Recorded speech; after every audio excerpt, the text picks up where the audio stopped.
Sleepy town settling for the night, where the Owens women live their lives. And it's about time that the back porch light comes on at that house down the street,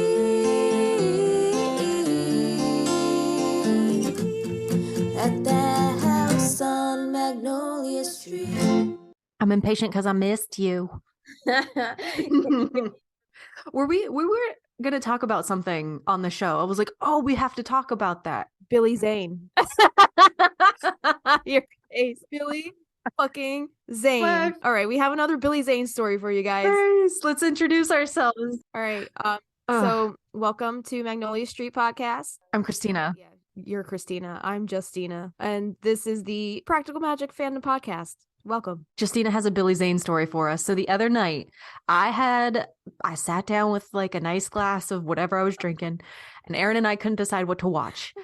And he has never seen The Mummy 2. So I put that thing on, and I was just in heaven. And I was Marcoing Justina back and forth. I'm like, just in heaven watching.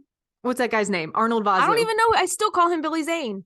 He's still Billy Zane to me. You texted me while I was on my way to get ramen, and you were like, me and Aaron are watching The Mummy 2 tonight starring Billy Zane. And then I was like, do you want to see something fucking hilarious? And you were like, yes. So I screenshot it. If you go to Billy Zane's Instagram profile, you know what it says? Right underneath his name. It says Billy Zane, not the mummy, / bad on boats. Dude, it clicks now, the bad on boats thing. Oh my gosh, that's so fucking cute. I know. I was so distracted by the not the mummy thing because he's been our mummy since the beginning of this goddamn show. Yeah. Must get that all the time. Right. Yeah. So I'm sure I'm not now I know I'm not the only one, because initially when I told you that I thought that was Billy Zane, you're like, what? Are you kidding me? The He fuck? doesn't even look like the same guy. I'm like, yes, he does. He does. Well, apparently everybody else thinks so too, because he had to put that in his profile bio for Instagram. Bad on boats. Bad on boats. Womp womp. Womp Womp womp. womp. Yeah. So it's fucking hilarious. We did have a Billy Zane like fan club Instagram, I guess, reached out to us. Yeah. Do you want to read that one? That one's kind of funny. Geez. All right.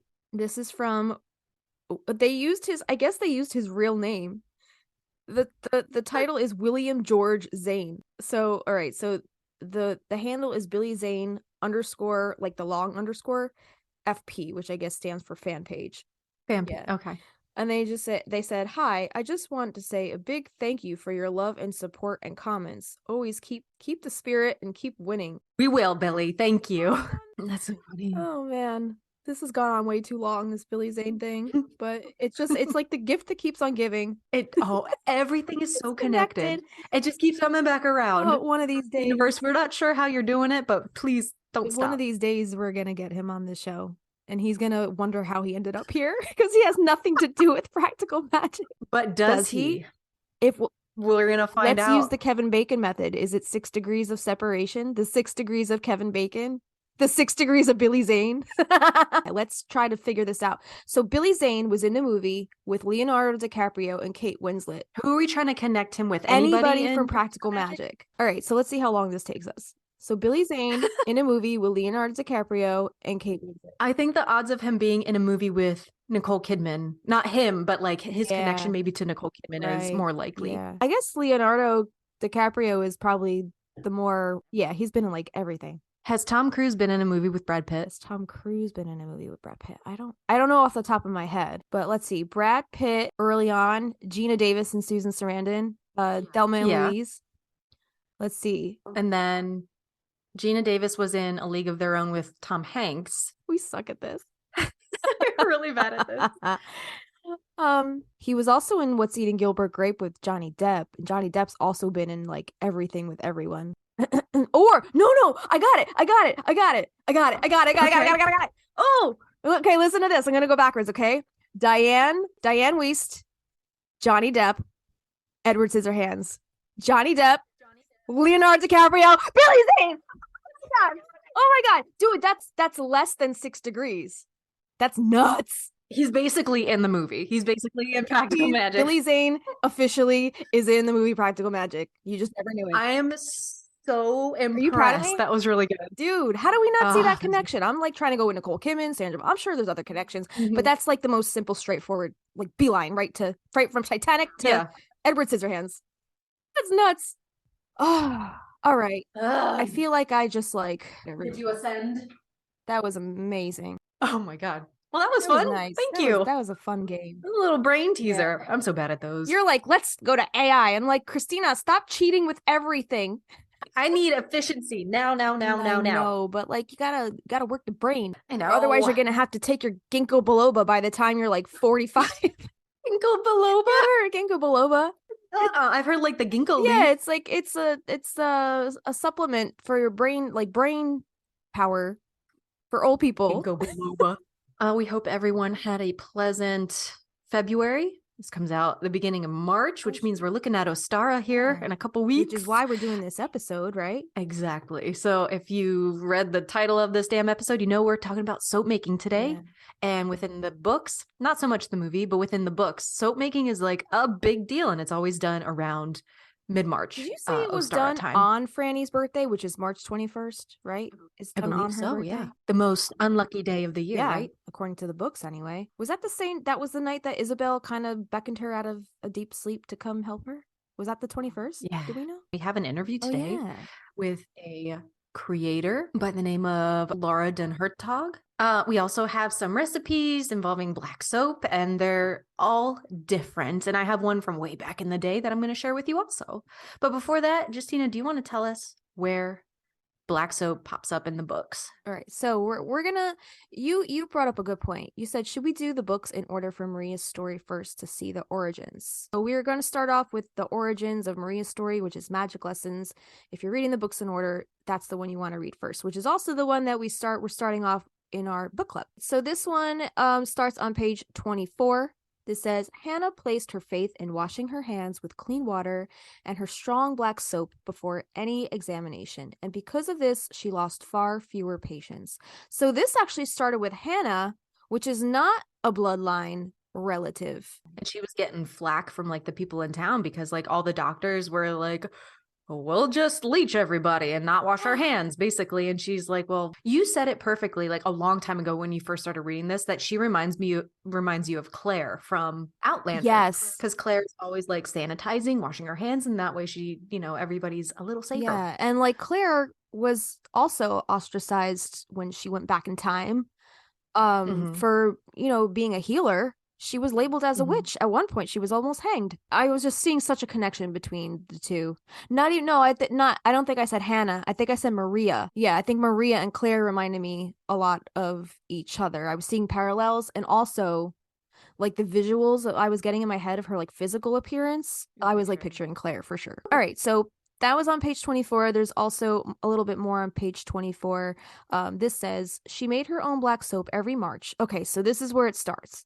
Hannah, right? Hannah, she made her own black soap every March, enough to last the year long, burning wood from rowans and hazelwoods for the ashes that would form her lye, using licorice infused oil, honey, and clove, adding dry lavender for luck and rosemary for remembrance. Ladles of liquid soap were poured into wooden molds where they were hardened into bars. Maria had written down the recipe in her grimoire, for this soap was most often asked for by the women from town. They said a woman grew younger each time she used it. If she had sorrows, the soap washed them away, and if there was an illness in the house, it would not spread, for the herbs in the soap defeated fevers and chills. It was a sort of recipe one could add to however one saw fit. Mistletoe for those who wished for children, vervain to escape one's enemies, black mustard seed to repel nightmares, and lilac for love. So there's a lot of different stuff that goes into these bars, and I guess depending on what you're using it for, you can add different things. That thing is loaded down. It is. That's a good soap. I wonder if she's using like the lilac and black mustard. That's crazy, really interesting. Do you think she's mortar and pestling this all together, or yeah, for sure? She got like a ninja, mixer. She's just got a magic bullet. In the 1600s, yeah. My question is, so it says if there was an illness in the house, it would not spread. My question is, why, if this soap was so powerful, why didn't it keep away the Death Watch beetle? Oh, because nothing is Nothing. stronger than a woman's rage. Not even the black soap. All right. Not even the All right. soap. All right, page 29. It says the black soap had caused her to appear even younger and more beautiful, but witch or not, she was still covered in bruises. Is this about Rebecca? I believe? Rebecca. Okay, got it. All right, so page 93. Maria made Hannah's black soap when the moon was waning, adding local ingredients, aloe vera and hibiscus. Oh, we even have an anti-burn bar. Aloe vera. Yeah, really. Soothing. It was a hot night, and Maria was burning up using the largest iron pots in the house. The soap was so fragrant, bees awoke. Birds sang at an hour when they should have been silent, and fussy babies suddenly slept through the night. When she was done making the soap, she fell into her bed and didn't wake for 18 hours. It took a huge amount of energy and focus to make this soap, and because of this, whoever used it would benefit and appear younger, perhaps by as much as 10 years. In the morning, women from Willemstad and from all over the countryside came to buy the bars wrapped in brown paper tied with a string. She sounds like a good sleeper. She has like a Justina induced So I sleep. am basically part cat. I just nap, whatever, for extensive periods of time. I think we go into this a little bit later on, comparing the black soap to the in the books to the placenta bars in the movie. That connection there. Because in the movie we know that the placenta bars is what the townspeople say make the aunts look younger. It's interesting that she added, what did she add? Hibiscus and something else? The aloe vera? It's like an evolving recipe over time. Yeah. And I guess I think the actual ingredients, like the base is probably the same, like the lye and the licorice root and the charcoal, whatever what we said before, what she used for the base, that probably stays the same. But then I guess like the actual herbs that she uses in each one probably differs depending on what she wants to use it for, I'm guessing. I also can't wait. I can't wait to get to the lye portion that you have in store for us.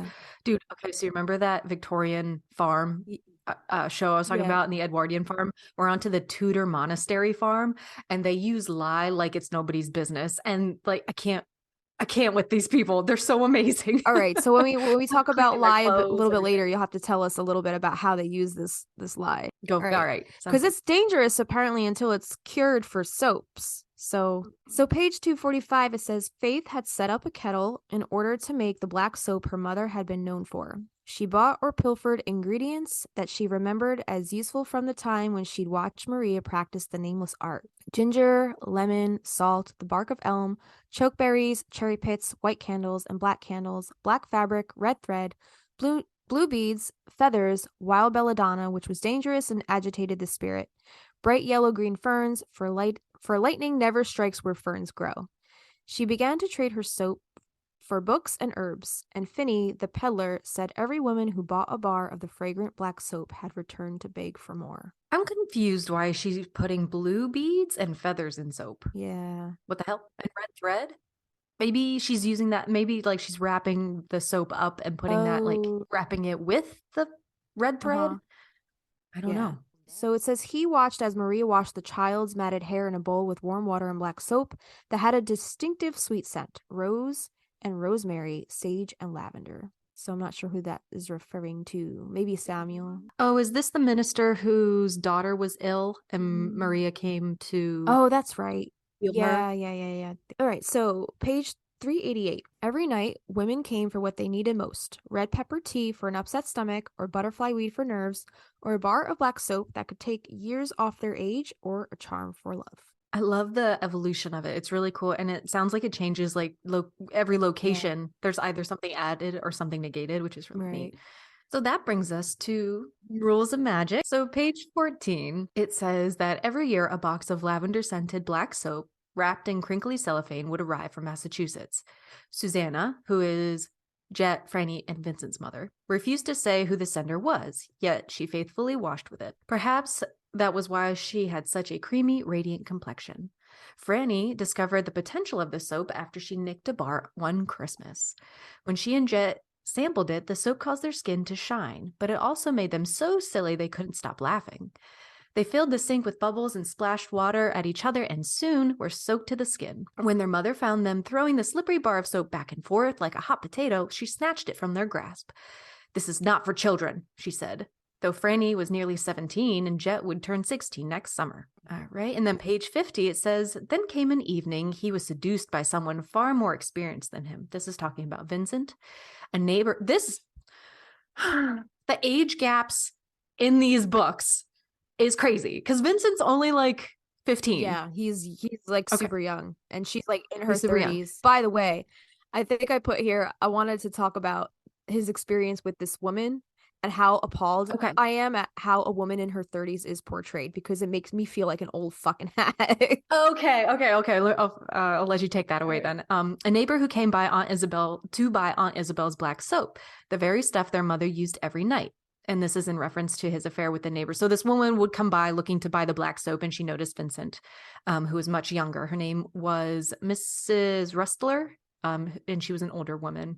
And Justina's going to take it away. This was on page 50. Okay, so listen to how Alice Hoffman paints the picture of a woman in her 30s. I was All right. dying when I read this. I was like, oh my God, do I look like this in the morning?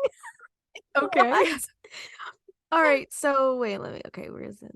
Oh, right. So this woman, Mrs. Rustler, okay, she's a married woman. Her husband's away on business, and he has this affair with her, right? So I guess he had an affair with her one night, and it says Vincent was convinced to spend the night, and then it went too far.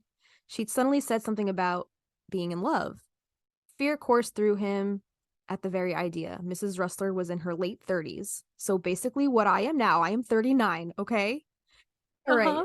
And it says the age of his mother. All right. What? So Susanna Owens at this point is younger than I am now. And she had a 18-year-old? Well, no, he was like 14. Yeah, but that means Franny was 18 at that time. Oh, yeah. she Right. goes- Yeah. or Yeah. 17.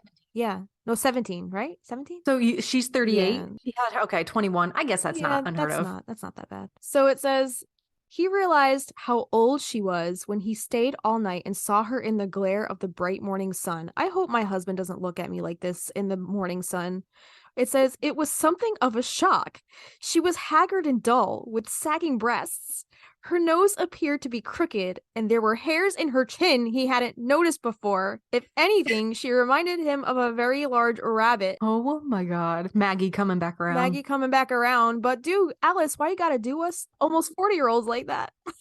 Look how crooked my nose is. I have one hair that grows out of the same spot on my Me chin. too. I have a hair. I don't even bother with a bra half the I time. have little hairs that grow out of this little beauty, my little mole on the side of my lip. I have to pluck them. But I thought that was hilarious. I was reading that dying. I was like, oh my God, I hope I don't look like this in the sunlight. I have another Oh connection. God, what?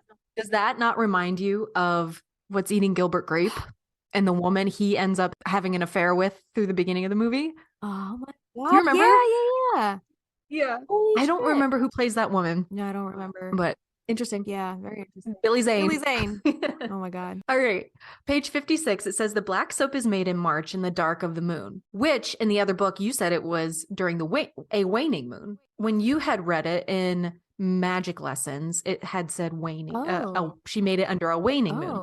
And that could be different, right? Ostara isn't necessarily like a full moon, right? No. Wait. I think it changes. Yeah. It changes from year to year, right? When would you make it? I think I would make it during the new moon as a way of like incorporating like the pulling out. Okay. Like if you're using that soap on your skin, it's going to draw out like the negativity and like all the toxins and shit. So this is what DavyandTracy.com have to say about the moon and Ostara.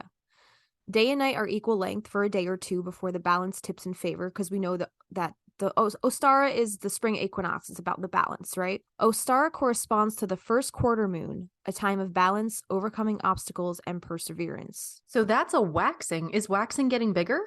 Waxing is getting bigger if that's the first quarter? Waxing is getting bigger. Okay, we have some differing information on this. Can we just talk about how pagan the Catholics are? 100%. Because we Easter? Well, yeah, we know that they stole Easter from Ostara, like we know that.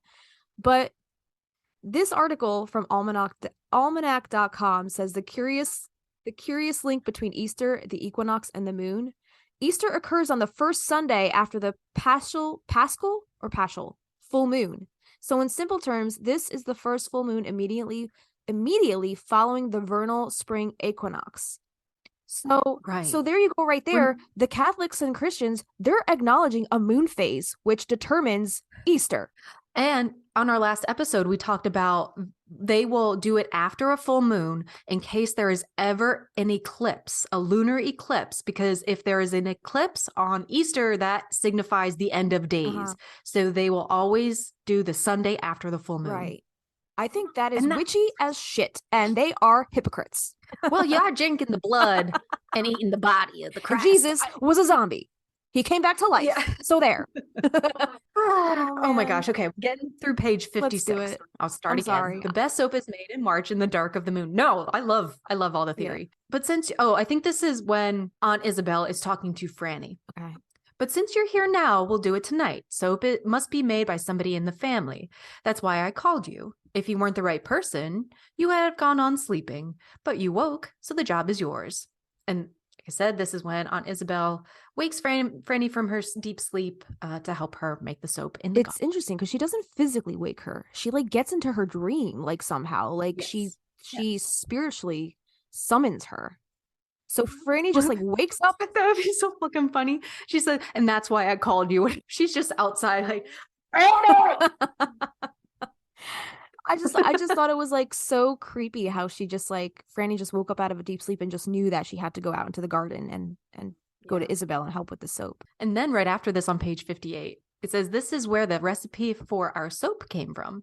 They may have the journal Maria wrote in her last year in the library, but we've kept the important book hidden. And this is in reference to Maria's grimoire that contained all of her magical recipes. All right. So then on the very next page, page 59, it says, to mix, they added roses from the garden, lavender that they had grown by the gate, herbs that would bring luck and protect against illness. Sparks flew and changed colors as they rose from yellow to blood red. Making this soap was hard work, and soon enough, Franny was overheated. Sweat fell into her eyes, and her skin turned slick with a sheen of salt. It seemed like a wonderful science experiment, for the ingredients must be carefully measured and added slowly so they don't burn. She and her aunt took turns stirring the mixture, for it required a surprising amount of strength, then poured ladles of liquid soap into wooden molds that were kept on the shelves in the potting shed.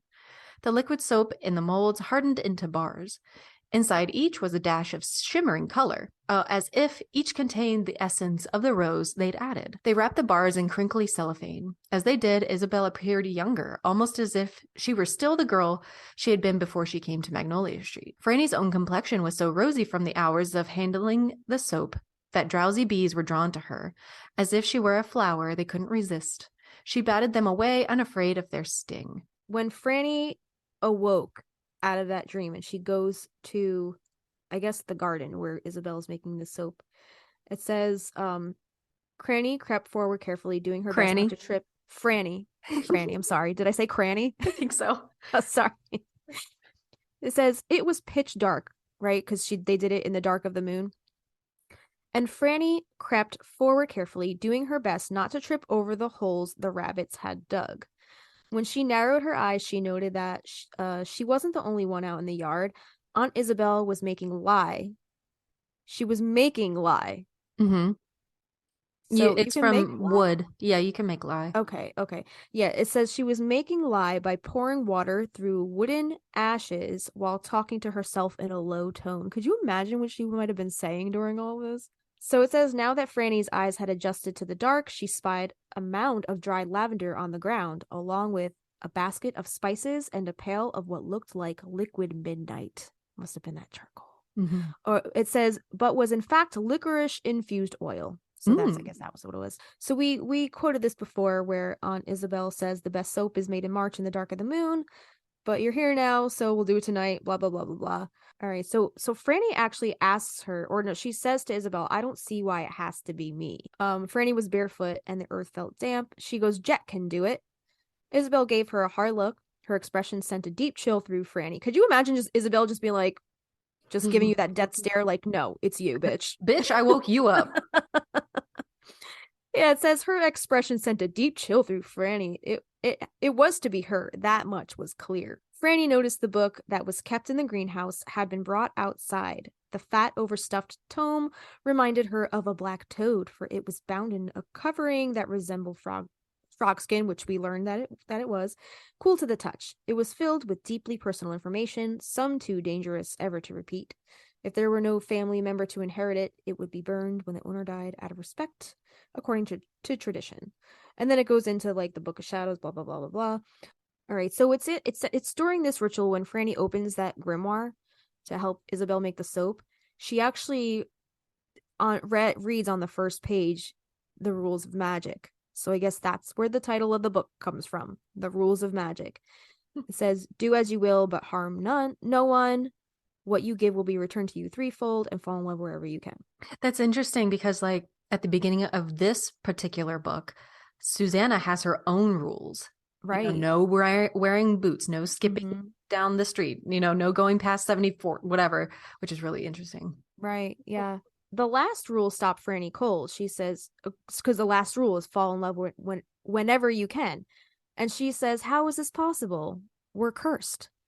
And Isabel goes, "Anything whole can be broken, and anything broken can be put back together again. That is what the meaning of abracadabra is. I create what I speak."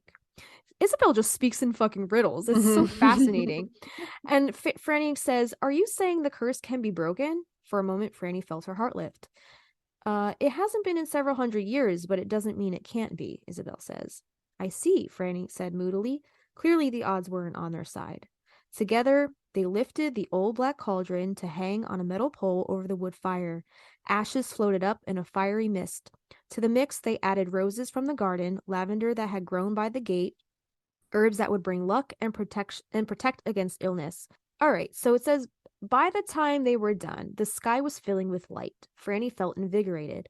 So fevered, she slipped off her nightgown and stood there in her underwear. She could have kept at it for another 12 hours, for in truth, the job had seemed more pleasure than work. She collapsed in the grass, observing the sky. A few pale clouds shone above. Aunt Isabel handed her a thermos of rosemary lemonade, which Franny drank in thirsty gulps. "That was fun," Franny said. Isabel was clearly pleased.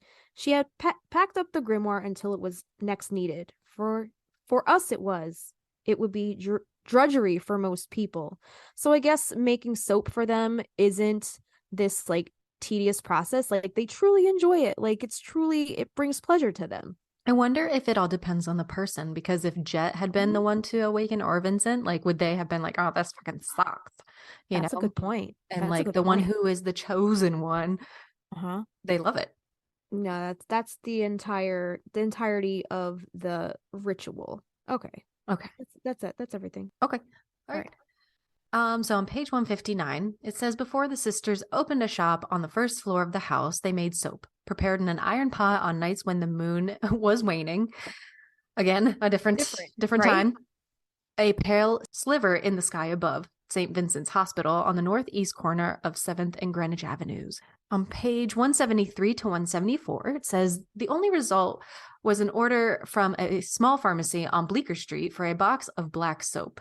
Franny had altered the recipe, adding city ingredients that were available.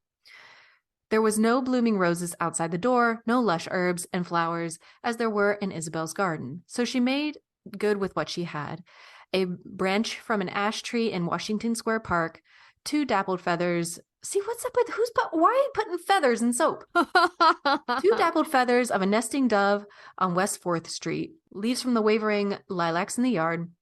The result was grittier than on Isabel's recipe, with more intensity. Wash with it. Not only were you beautiful, you were ready to do battle. Oh, damn. Ooh, that's like the city. That's the city. That's city scrapper. Grit. Yeah. That's city bar. Yeah. So 2 more from Rules of Magic on 255 says, "They made soap out in the garden, the best batch that had ever been produced." I'm just like not even reading. I'm just making up the story by now. "The best batch that had ever been prepared. If used once a week, it could take years off a person's appearance. They wrapped the portrait of Maria Owens in brown paper and string for storage, then put bay leaves and cloves in the closets to keep moths away." Was this after Isabel died. And lastly, on page 259, says the sisters washed their aunt with warm water and black soap, then dressed her in white. They went down to the garden where the night was starry and clear. And this is after Aunt Isabel passed away. Yeah. So they even prepare the newly deceased, like I guess like a burying ritual. They also prepared the dead with black soap one last time. That's sweet. Were we talking about how whoever passes away has to be dressed in, isn't it black? I thought it was black. And but they dress her in white. Oh. Remember, Sally had to call, I guess, or talk to the morgue and say, like, dress them for the funeral in black with no shoes. Yeah. Yeah. Interesting. Was that a different book? No, actually, I think it's the end of this book. Yeah, I think the you're Rules right. of Magic. Yeah. Okay. Practical Magic right off the bat on page 17. This is very early on in the book. It says other girls she knew washed with bars of ivory and sweet scented camay, while she and Jillian were forced to use the black soap the aunts made twice a year on the back burner of their stove. Interesting that they're making it on their stove now, not in the garden. The black soap made by the Owens women consisted of lye, licorice infused oil, honey, clove, rosemary, lavender, and mint. Page 25. The older she got, the worse it became. Oh, maybe it was the black soap she washed with that made her skin seem illuminated. Whatever the reason, she was hot to the touch and impossible to ignore. And that was in reference to Jillian and her budding sexuality, which affected all the boys and even grown men. Gross. Yeah, gross. Yeah. Page 39. In spite of Sally's admonition, the aunts placed Myrtle beneath Michael's pillow and urged him to bathe with Holly in a bar of their special black soap. In reference to the aunts trying to ward off the curse and the Death Watch beetle, which Sally and Michael thought was just more of the aunts' nonsense. And didn't we say before, like, why didn't they try to use the black soap for the Death Watch beetle? Well, apparently they did, and it didn't work. So, oh yeah, that's true. There's our answer. Good catch. Page 85. The black soap the aunts send as a present every year has been taken out of the soap dish and had been replaced with a bar of clear, rose-scented soap from France. And that's in reference to Jillian making herself right at home when she comes to stay with Sally. I think, wasn't she staying in like Kylie's room or something? I think her and Kylie were sharing a room, split right down the middle, which is interesting. If Sally's trying so much to be normal, why does she have the black soap and Jillian's got the like plain, like fancy stuff? Yeah. Yeah. But also, Sally is pretty frugal. I can see Sally just being like, oh, well, it's free soap. Might as well just use that soap. Okay. And, Jillian, this otherworldly, well-traveled being, she just has to have this, like, exotic. The creme de la creme. Foreign soap. Yeah. All right. So, page 262. Lately, Aunt Jet has to carry a black cane that has a carved raven's head. She bent over with arthritis, but she never complains about the way her back feels when she unlaces her boots at the end of each day. Each morning, she washes with the black soap she and Francis mix up twice a year, and her complexion is close to perfect. Twice a year? Didn't it say that at the beginning of the Practical Magic book? So they're doing it on the spring equinox? I guess both equinoxes. I was going to say, I wonder if they do it in the fall, too. Yeah, maybe. Interesting. Yeah. And then this is, I guess, the last mention of the black soap in the Practical Magic, the first book. Page 268, the aunts know precisely how much lye to add to the lime, much more than they include when they boil up their black soap, which is especially beneficial to women's skin if she washes with it every night. Bars of the aunt's soap wrapped in clear cellophane can be found in health food stores in Cambridge and several specialty shops along Newbury Street. And this has bought not only a new roof for their old house, but a state-of-the-art septic system as well. So they're, again, going back to, we think Jet had an Etsy shop at some point. And, this is the way they make their living. This is their this is their craft. They're herbalists, Bath and Body Works, Bath and Body supplies. Yeah. When I used to work, so I worked for Mary Kay at one point and Bath and Body Works, and like they'll tell you women's beauty products and skincare will always have a market. Like they will never be out of business because it's like a fleeting, creation, I guess, right. Soap gets used up. So you got to go buy more if it works. Even better. I mean, look, I'm afraid to use this because I don't want it to run out. I know. So, and Christina's over here lathering it up and you're like, I need more. Send me more. So Haley got us. Yeah, she's going to send some. I think that was it for practical magic, and now we're on to the very last book, Alrighty. Book of Magic. I feel a sneeze coming on, so I might pause in between. Dude, same. That was me before. Why did you send it to me? I'm sorry. It's okay. So this comes on page 3. So it says, even in her 80s, Jet was still beautiful. Each day she washed with the black soap the family prepared in March during the dark phase of the moon, with every bar then wrapped in crinkly cellophane. So I guess it's like, could be dark moon, could be waxing moon. Who knows? Depending on, I guess, the situation or what they need it for. I don't know. And then page 15, it says, although she looked far younger than her age, likely due to the miraculous black soap the Owenses had concocted from a family recipe since the 1600s, when it had been useful in treating those infected with the plague in a time when simply washing one's hands made a world of difference, with ingredients that were disinfectants, including rosemary, lavender, and mint. Sally distrusted the world, an attitude that aged a person beyond her years. Maybe black soap would help dispel or get rid of Corvid once and for all. Corvid. I'm going with what you call it. I think that's hilarious. All right, page 314, it says, she knew a curse when she saw one. She grabbed the bar of black soap she carried in her purse, then washed her hands and insisted everyone do the same. So lastly, on page 320, it says, Franny had been tending to the ill using the black soap that had first been made with antibacterial ingredients by Hannah Owens during the Black Death. Franny now brought the soap and a basin up to the small room under the eaves where the children of the innkeeper had slept in the 17th century. Was that when Kylie came back? And I think Kylie came into that bar and she like collapsed. Yeah, and she was like feverish and she was very sick from whatever Tom Laughlin was doing. So I think Franny brought in the black soap to kind of get her fever under control and get her back to up to speed. So that's the last book reference. I had surprise, I had another fucking theory. What you got?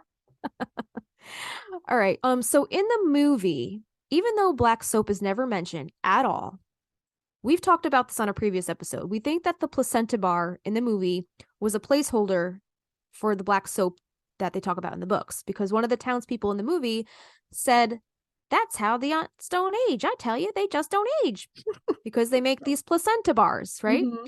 So we think this might have been a nod to the black soap in the book, which also has the same age-defying quality. Let's talk about lye here for a minute before we get into the next little bit of my theory that I have. Okay. So what is lye? And this article is called Baby, What is Lye? Don't hurt me. Don't hurt me. What is lye? All right, that song's going on the playlist right now.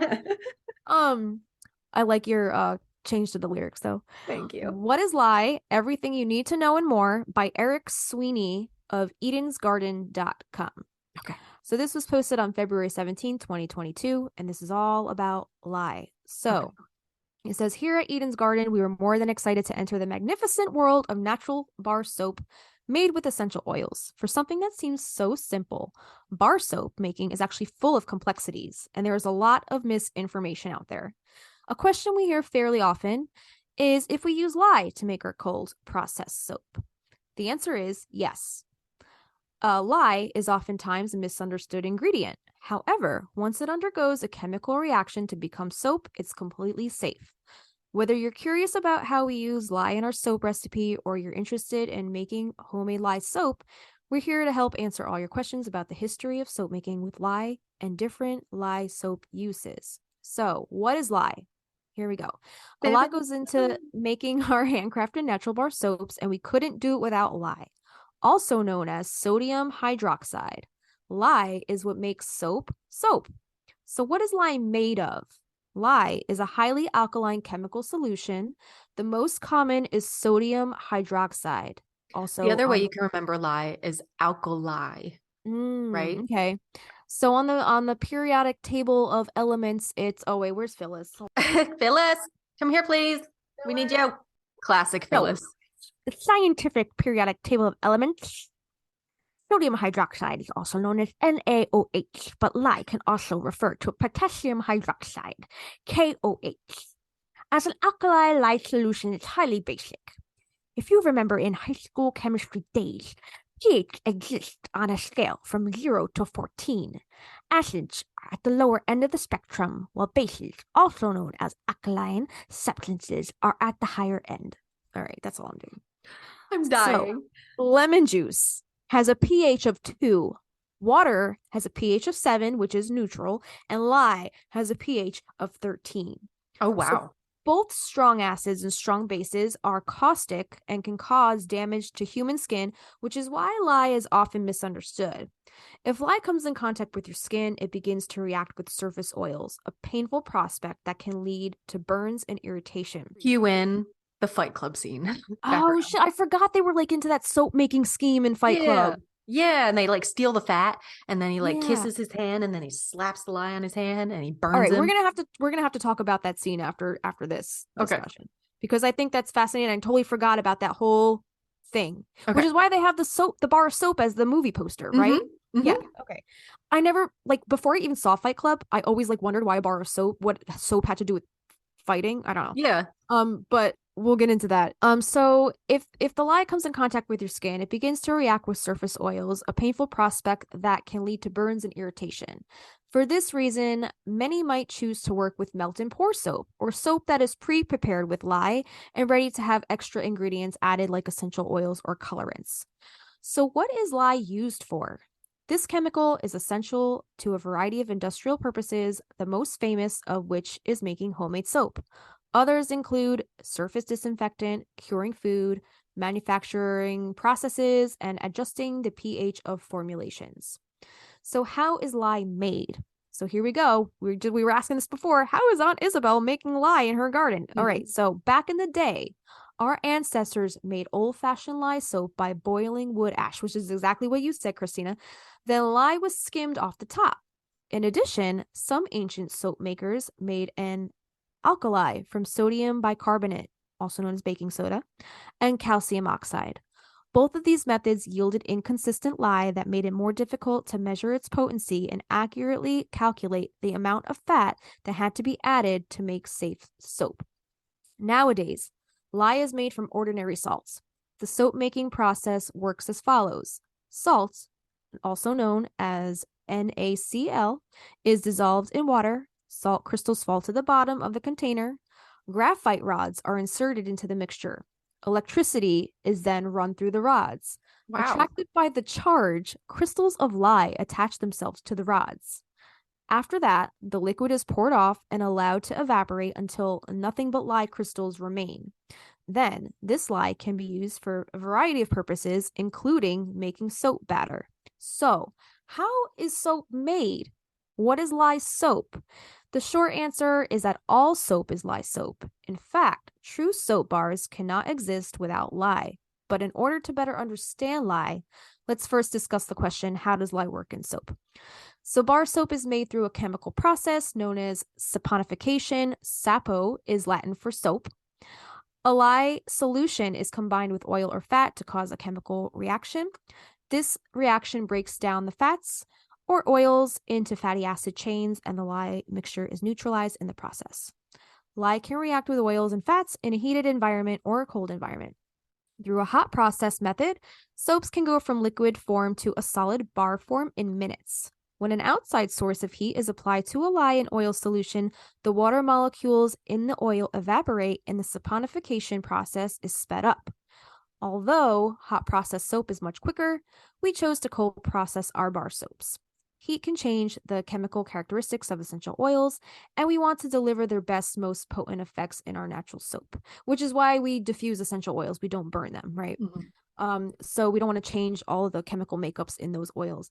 One of our favorite natural bar soaps is Fighting 5, which is packed with immune-boosting properties to help eliminate germs without drying out your skin. Without lye in soap making, there would only be puddles of fat and oil. In fact, if a soap bar is not made primarily of cleansing alkalized oils, the FDA does not consider it a soap at all.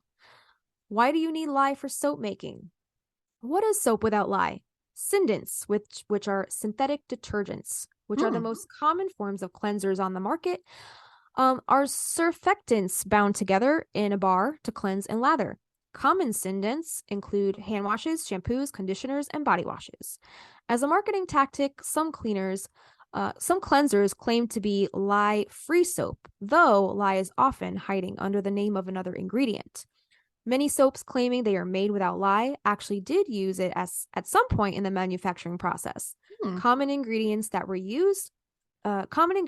made using lye include the following: sodium tallowate, produced by a reaction between lye and animal fat; sodium cocoate, produced by a reaction between lye and coconut oil; and sodium palm kernelate, produced by a reaction between lye and palm oil. In each of these cases, sodium reveals the fact that these oils and fats had previously reacted with lye. Even melt and pour soaps contain ingredients that were derived from a reaction with lye. So, lye in an ingredients list. True soaps fall under the jurisdiction of the Consumer Product Safety Commission, also known as the CPSC, and does not require an ingredients label. However, if there is a label, there are two main ways to list soap ingredients. The first is listing the raw ingredients put in the soap base, including the lye, and the second is listing the compounds in the final soap bar, what's left after the chemical reactions have occurred. Our soap, which is Eden's Garden, our soap follows the latter method, which is the listing the compounds in the final soap bar. When a vegetable oil reacts with lye, it becomes a saponified version of itself. Coconut oil goes in and saponified coconut oil comes out. This term refers to coconut oil that has been made into soap. Now it says, is lye safe or is lye dangerous? Lye by itself is extremely caustic, so dangerous, right? However, soap with lye should be completely safe, assuming it's been made properly. Lye soap that is improperly made or aged can have too much or insufficiently mixed lye and remain corrosive, which is why when they use it in its like most pure state in the movie, and even in the book, it like disintegrates like Jimmy's body like from the grave. Yeah. And do you remember when we had the placenta episode and the reviews that the placenta bar that was available on Amazon got? It was like, yeah, the first one, like the one that got like the nice stars was like kind of like my face was a little warm, and then like the 0 stars was like my face was on fire. Pure fire. Too much lye maybe, or not really properly cured. Right. So it says it is for this reason that we quote super fat our soaps by adding more vegetable oil, so more of a carrier, right? What's the word? Not diffuse it. Dilute it a little more. Yeah. So they add more vegetable oils than required to ensure lye crystals are completely dissolved. We also cure the soap bars for 4 to 6 weeks to ensure they are not only safe, but also highly moisturizing and cleansing. So I guess the more it cures, the more mellow that the actual lye gets, so it's not as harmful to your skin. When it comes to soap, lye is your friend. So misinformation, all soaps use lye. Okay.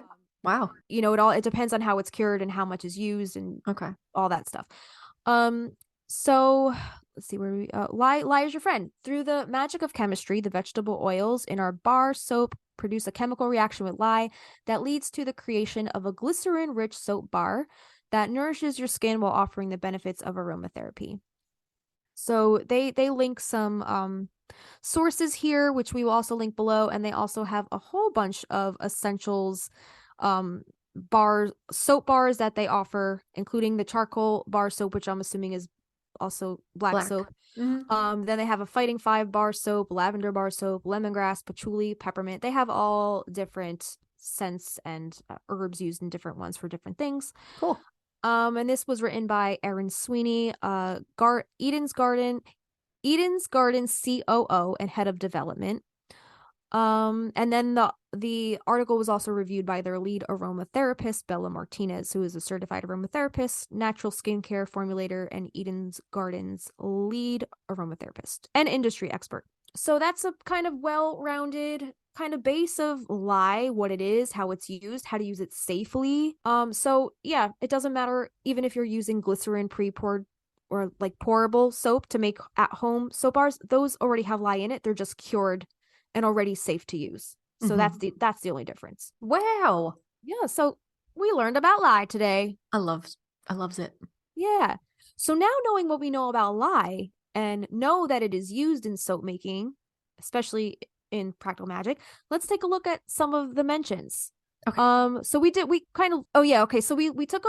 a look at the black soap, but did we look at the lie? First book, right? Okay, so this is Practical Magic, the first book. Page 262 to 263. Francis announces that they may as well stop this guessing game. They'll never know what killed him, talking about Jimmy, but they're still left with a body in the yard, and that is why the ants have brought along their recipe for getting rid of the many nasty things one can find in a garden. Slugs or aphids, the bloody remains of a crow, torn apart by his rivals, or the sort of weeds that are so poisonous it's impossible to pull them by hand, even when wearing thick leather gloves. The aunts know precisely how much lye to add to the lime, much more than they include when they boil up their black soap, which is especially beneficial to a woman's skin if she washes with it every night. Bars of the aunts soap wrapped in clear cellophane can be found in health stores in Cambridge and in several specialty shops along Newbury Street, which I think we said this quote before. They buy a whole state-of-the-art septic system. They pay for life through selling this soap. And it says at home, the aunts always use the big cast iron cauldron, which has been in the kitchen since Maria Owens first built the house. But here, Sally's largest pasta pot will have to do.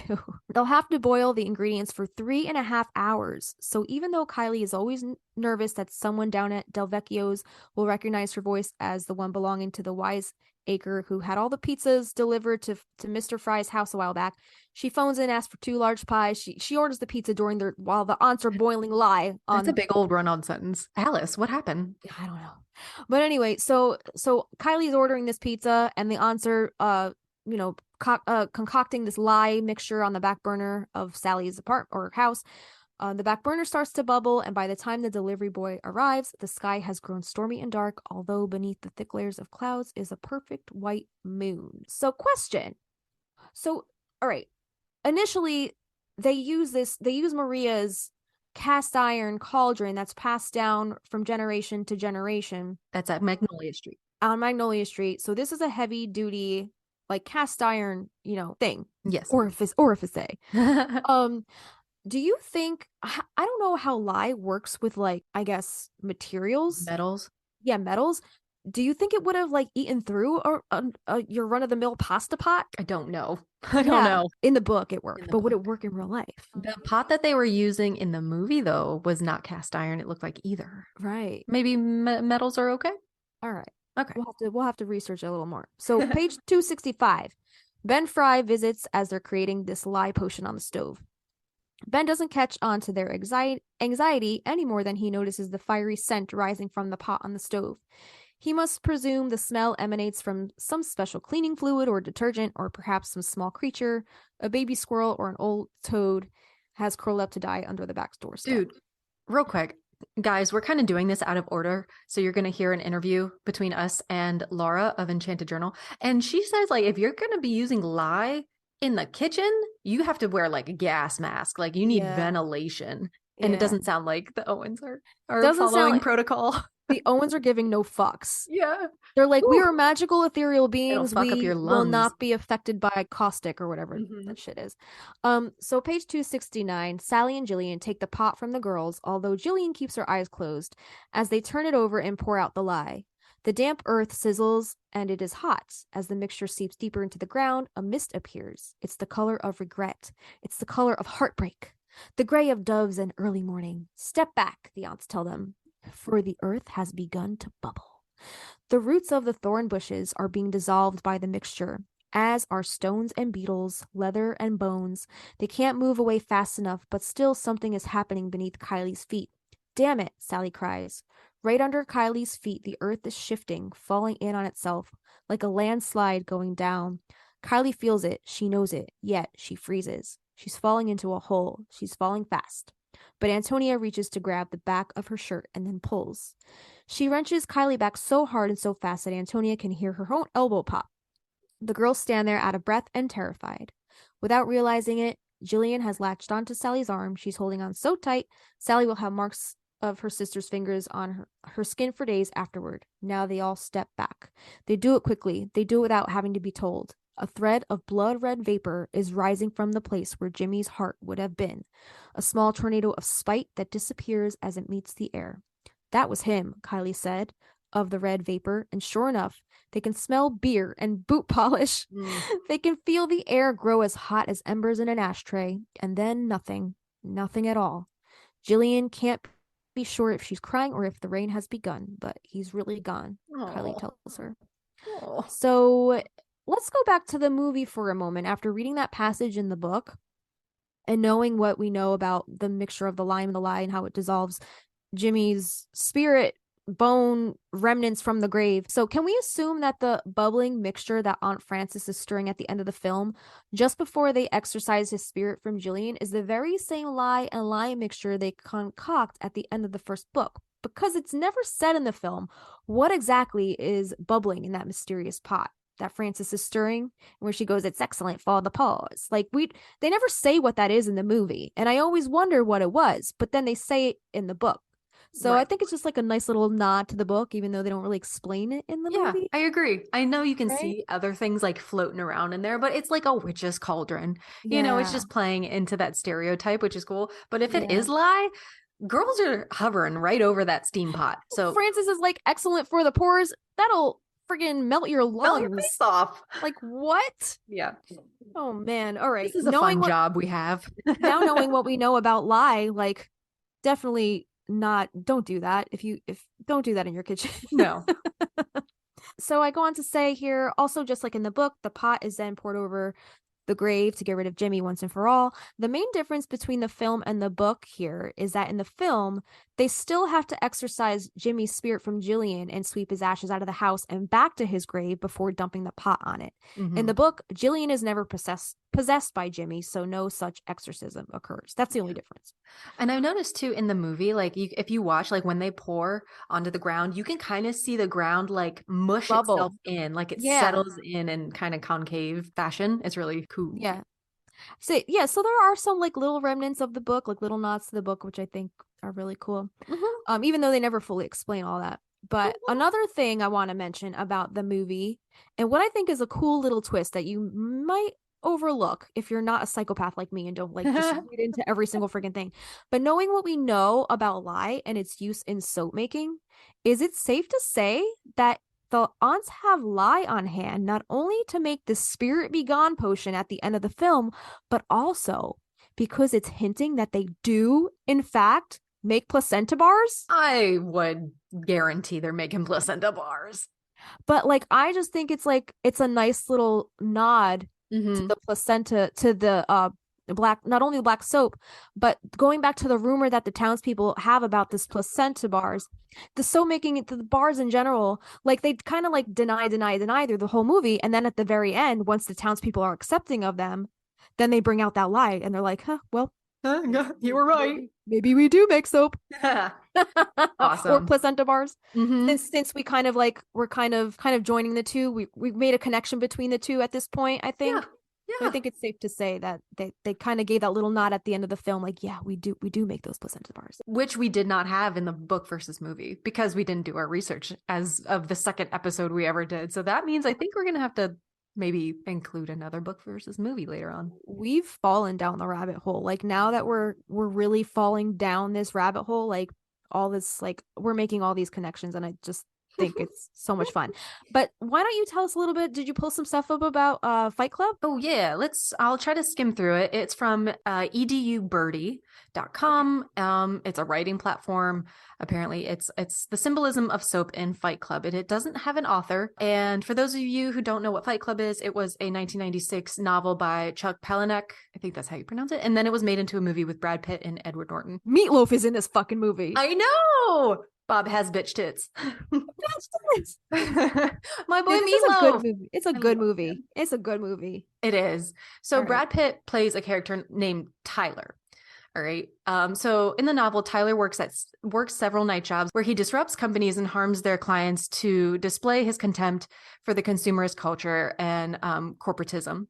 One of Tyler's jobs is soap making, where he creates expensive luxury soaps that he markets to high-end realtors, who in turn sell to high-end customers.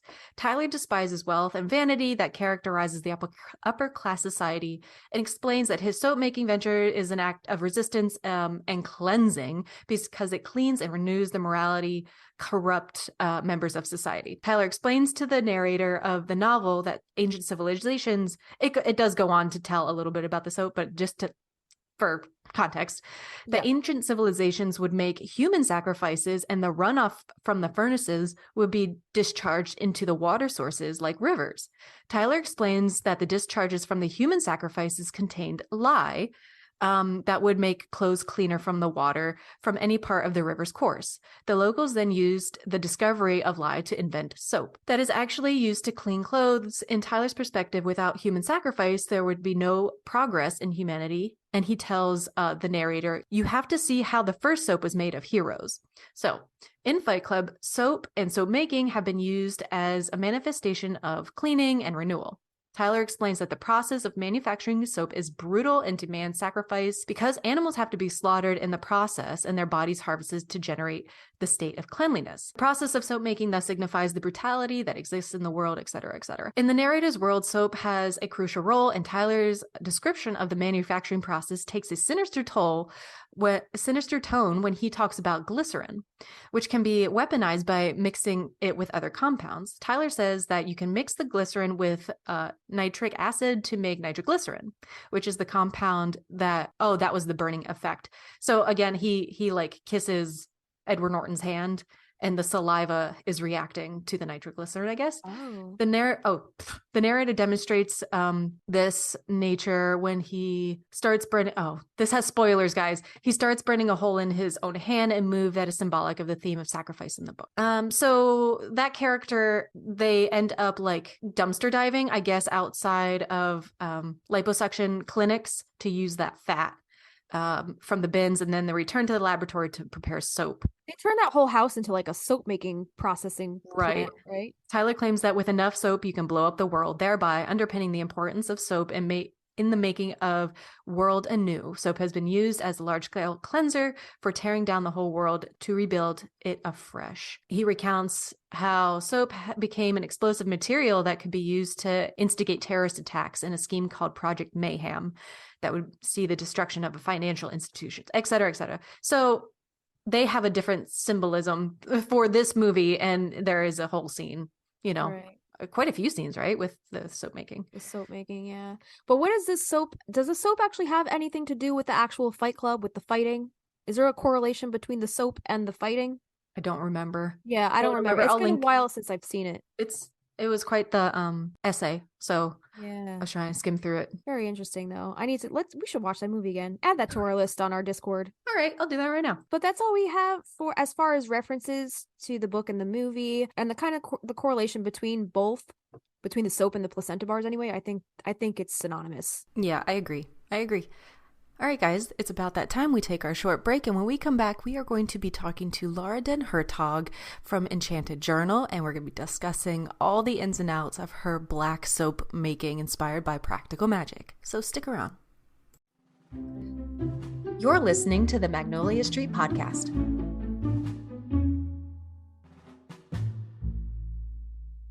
Guys, welcome back. Thank you for joining us. We are going to do a card pull from the Inner Witch Oracle deck. Do you have your deck ready? I do have my deck. All right, let's do a shuffle.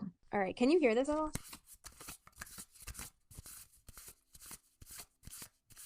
Okay, stop. Would you look at that? Rosemary. Isn't that one of the things they put in the black soap? You are correct. Ha! Look at that. How about them apples? How about that, Rosemary? How about that, Rosemary? All right, where's my book? Let's see. It says, have we pulled Rosemary yet up to this point? We have not. Let me double check. Nope.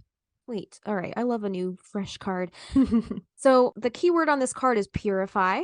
Purify, heal, and remember. Purify. Yeah. So when Rosemary comes into your reading, it is time to cleanse and purify. Don't hold on to things or people that are not beneficial to you and your path. Let go and rid yourself of unnecessary energies. Be wise and take notes of what you are purifying and why. This insight can help you to continue to grow. Basically, what soap does, right? It's a cleansing agent. So, rosemary is used in magical practices to aid in remembrance, cleansing, and purification. This herb also aids in mediation and is known to help ward away evil spirits when placed under your pillow or above your bed. Oh, okay. So maybe ridding themselves of Jimmy's spirit. Maybe that's why they put it in the black soap. Utilize this wonderful herb in whichever way calls to you. Utilize the card and repeat the affirmation to enhance the magic. And the affirmation on this card is, I remember, I cleanse, and I heal. Wow. I love Jillian that. needs that affirmation. That reminds me of the Baby Believe Me, almost like that's her like cathartic Yeah. like battle cry. A release, right? She's remembering it, she's processing it, she's letting it go. Yeah. Cool. Dude, again, going back to like, we always seem to pick the perfect card for our episode. Amazing. It reminds me a lot of the Blood Moon episode we just did, of just about like sensing out who has your best interest in mind and being able to process and let go of those who did not serve your best and highest self. Exactly. 100%. Can I get an amen? Amen. All right, man. So I think we're about to dive into this interview. Are you ready? I'm ready. Let's talk to Laura. Let's go. Let's just explain to our listeners that we have been stalking Laura since we started the podcast, pretty much. She creates some beautiful black soap, practical magic inspired black soap. She creates all the beautiful Bath and Body products. Here we go. Buckle up, everybody. All right, buckle up, Buttercup. Good morning. How are you guys? Good. How are you? Welcome. Thank you for coming to hang out with us for a little bit. No problem. I'm really looking forward to it. We were Aw, too. Yeah. We've been stalking your Instagram since October. Yeah. Yeah, I've been stalking yours too, so it's all good. Oh my Aw. gosh. You are just incredible. Oh my Yeah. goodness. Your talent is out of this world. Oh, well, thanks, eh? Yeah. I wanted to, before we start, I wanted to tell you how excited I was when I saw you guys putting together, like I watched your build up to the launch of the podcast, and I was just like, oh yes. You know, it was at that point, around that point, where I realized how incredibly popular the books and the movies are. Yep. I mean, wow, right? Who knew? You know, when I started making my little soap, I did it because, you know, I love practical magic and have since, you know, forever.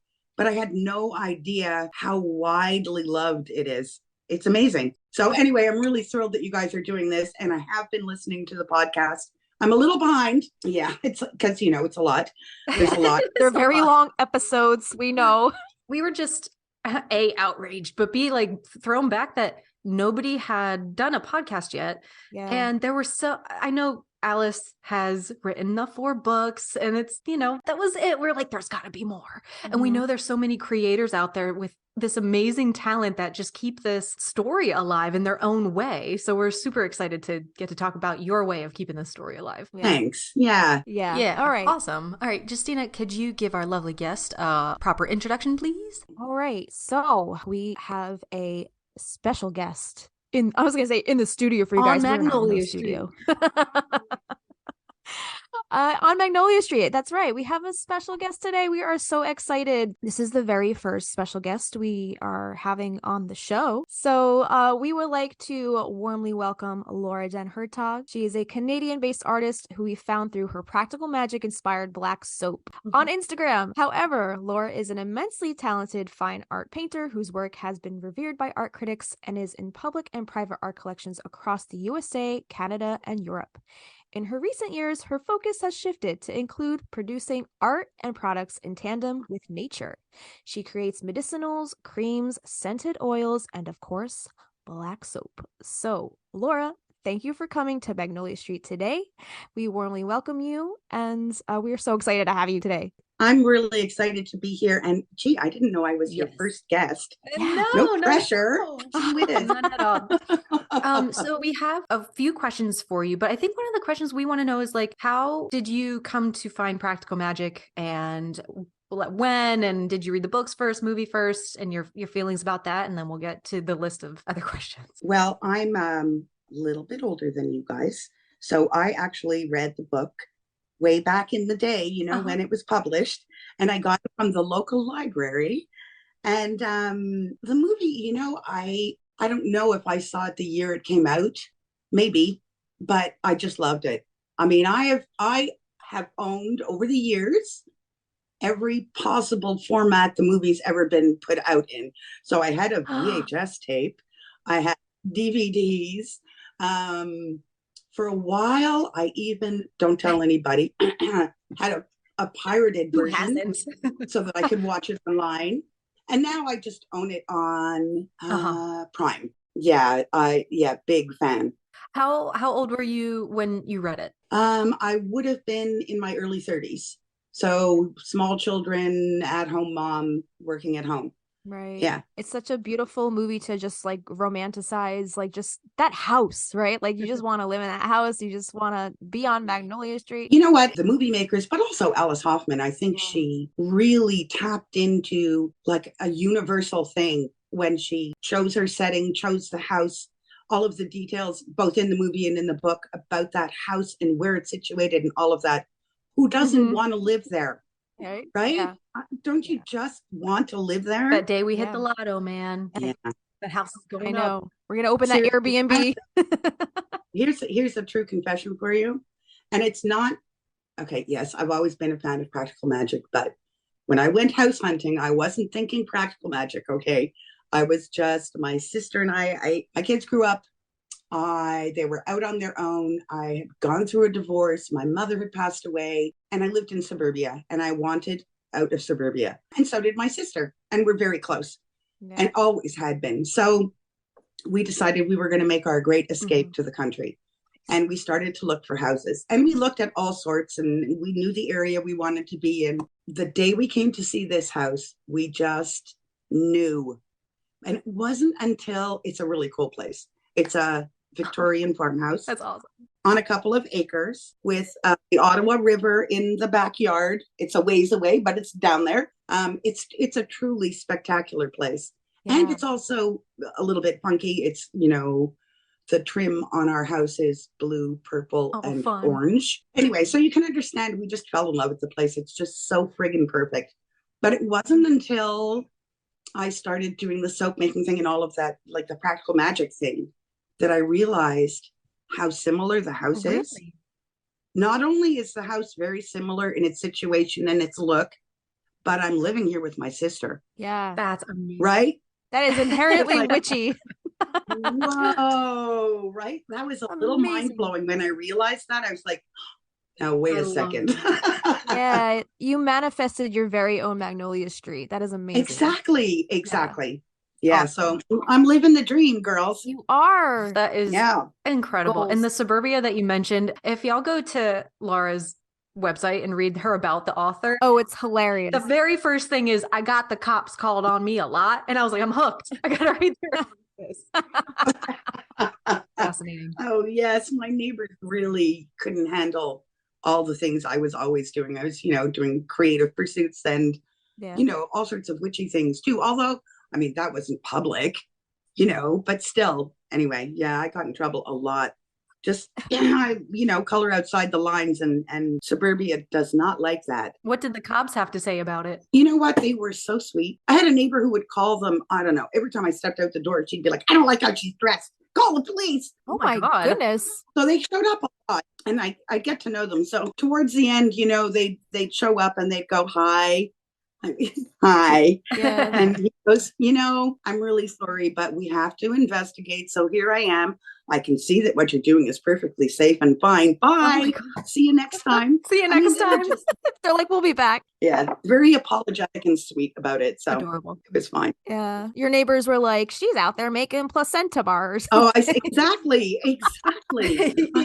For instance, I built a tree house for my kids. And that was so fun. What a great project. Anyway, but they didn't like that. They had to look at it. And I had situated it so that they looked at the ass end of it. Thank you very much. Like the building had its back turned to these people, Yeah. Anyway, so the police showed up and I was like, oh, anyway, it was fine. And I had built a fire pit in my backyard for ceramics as a kiln, for ceramics, because I was teaching my kids about, where ceramics come from and all, and I wanted them to see the process. So we had taken, I took out, my friends and I took our kids out and we went and dug up clay, and then they got to make little pots, and then I wanted to fire it. So I had made this pit so that they could fire their pots. Well, there were the police again, right? Every time I did anything, I swear. She's over there making I pipe swear. bombs. Yeah. Yeah. Well, we're glad that you were able to find your little Magnolia Street and put those days of Yeah. suburbia behind you. Now you're able Absolutely. to do everything you want to freely and just create freely without people breathing down your neck. And we're so happy you found that. You know, out in the country, there are no rules. Right. So when we first got here, we wanted to put up a fence for the dogs. So I went down to the town hall to ask, what are the rules about fencing? And she just looked at me like, what? It's your property. Do what you want. It's your property. You can do, she said, unless you're adding a building, we really don't need to know. Oh my I was God. like, oh my God, freedom. Yeah. I can do anything I want. Yeah, it's great. How does your sister feel about your creations, and does she have a connection to practical magic at all with you? You know what? She's not so much connected to practical magic, but she is a very magical person. I call her the weather witch. So yes, so it's no problem at all. She loves it, and she's like super supportive, and it's awesome. So why do you call her the weather witch? Can she predict the weather? Like, what is? Yes, she can. And I keep telling her, you just one step further and you could change the weather for us. That would be really, really handy. That would be nice. But so far she hasn't had much success trying that. Practice. Yeah, Yeah, practice makes exactly. So I guess we'll start off with some of these questions. So when did you first get the burst of inspiration to recreate that famous Owens black soap? Well, when I started reading Magic Lessons, Alice Hoffman's third book, right? So third book, yeah. And I started reading it, and I was like, oh my God, there are actual recipes in here. And I know, because I've been an herbalist like forever. So like I can tell when it's a real recipe and when it's someone just made it up. So clearly, look, I'm going to go out on a limb here and say Alice Hoffman is friggin' brilliant. And I'm just going to assume that whatever recipe she's publishing are historically correct based on fact, right? So I'm reading the book and I'm like, wow, this is so cool. And then I get to the black soap where she's learning about the black soap, and I was just like, oh my God, there's a recipe for black soap, Yeah. So that's where the idea got born. And it took me a while to figure out how I was going to do it and to actually begin producing the soap, to get it the way I wanted it and all of that. But that's, I was like, wow. I had to keep stopping myself of thinking about the soap while reading the book. It was just calling to you. It was like, this needs to be done. Like, exactly. My, part of my brain was going, ooh, you know what you could do? And I have an idea. And I'm like, shut up. I'm trying to read this book. Yeah. Yeah. It's a fun thing when inspiration just kind of takes over and just it has its own kind of path and course for you. And it's absolutely. It just kind of manifests itself. I always, because I'm an artist, so you have to understand that, and you have to learn with time that not every idea is a good idea. That's right? a hard one. Because I get so many ideas that I often have to go, look, not every idea is a good idea. But some ideas come so bright and shiny that they won't leave you alone. This was one of those ideas. Oh. So that's where it started. So thank you, Alice. How long ago did you start making this? I think it's been about a year and a half, something like that. Let's talk about your beautiful packaging and your labels. Do you do those yourself? What was the inspiration behind the visuals? And do you design the labels yourself, or do you outsource a lot of the digital work? No, I do everything myself. Oh, I love that. I do everything myself. I'm a one-woman show. Very cool. Do you have a Virgo sign at all? Are you a Virgo? I do not. I'm a Capricorn. And really, I don't do astrology. So I only know that either my rising or moon is in Cancer. Okay. But to be perfectly honest, I thought moon and rising was the same thing. So that's okay. I don't know. Yeah. Anyway, but my mother used to be into it. But what I do remember is that she always told me that it was good because it's a good balance, because it's the opposite end of the year, right? Capricorn and Cancer. Yeah. Okay. She told me, but then she was my mom. She was going to say nice things, right? So did you just have a birthday then? Yes. Happy Happy belated. birthday. Well, thank you. That's amazing. Yeah. Your art, by the way, it's not surprising that you do all your own stuff. Your style, like all your fine art stuff is goals. Oh, thank you. It's exactly, I've like stared this all your stuff down. It's stunning. Absolutely beautiful. Thank you so much. I love how clean like your labels are, and they just look very like just clean and like that apothecary kind of style that Sally kind of had going in the verbena shop, and it's just very reminiscent of the actual Owens aesthetic. It's just perfect. Mhm. Right. I think I don't even know, to be honest, where those ideas originally came from. They sort of, let's just call it the muse. Yeah. They just sort of, ideas would pop in and I'd be, yeah. So it was really for me always when designing, as opposed to painting, but when I'm just designing something like a label, what I'm really going for is the right feel. So it's a matter of finding the elements that give me the right feel. So especially for the soap, that was really important. And for me, it was very much I had in my mind Maria's grimoire. And I had in my mind how old the soap recipe is, because it actually, even in the books, and right, it predates her, this soap recipe. Yeah. So I wanted it to have a historic look. So that was my jumping off point. Okay. And that's how I ended up with that apothecary feel and all of it. That's how I ended up with that look. Beautiful. Was the bird a subconscious thing? Because I always thought that you put the bird on there associated with Caden, right? Maria's familiar. Right. Was that a subconscious No, thing? you know what? It was absolutely a subconscious thing. It wasn't intentional. I love it. Yeah. That's Yeah. even better, because it's like it was supposed to manifest that way. Exactly. It came together on its own. That happens to me a lot, actually. I love when that there's like little happy accidents. Isn't it the best? Yeah. They're so fun. Yeah, exactly. It's so fun. Yeah. It sounds like you're like a one-woman show over there. Are you printing all of these packages yourself, or do you have how do you design them? Are you using a certain software? What do you like to use? I'm using Photoshop mostly. Nice. Yeah. Yeah. But you have to understand that in college I studied commercial arts. Mm-hmm. Now, okay, went back in the olden days when I went to college, there weren't even computers yet. Okay. I mean, that didn't exist. We did everything by hand, but basically my background is still in commercial arts. So that means, all of the design stuff and all of that, I'm trained in it. So yeah. And I always kept up with it. You have like a leg up on everybody else's. You've had to do it from scratch. Yeah, I was just gonna say, like, as an artist, it helps so much to have a background in some kind of graphic design, because outsourcing that stuff can get really expensive. And if you have that skill under your belt, like Christina just said, you have a leg up. You could just keep everything in house, and it's a lot more affordable. Mhm. Exactly. I have complete control over the look. I don't have to argue with anybody about making changes. Right. Yeah. Just myself. Yeah. Yeah. I mean, to be perfectly honest, I love doing it. Oh, I know. Isn't it fun? I'm having a very good time here. I love doing it. Well, that's the most important thing, having fun, right? Yeah.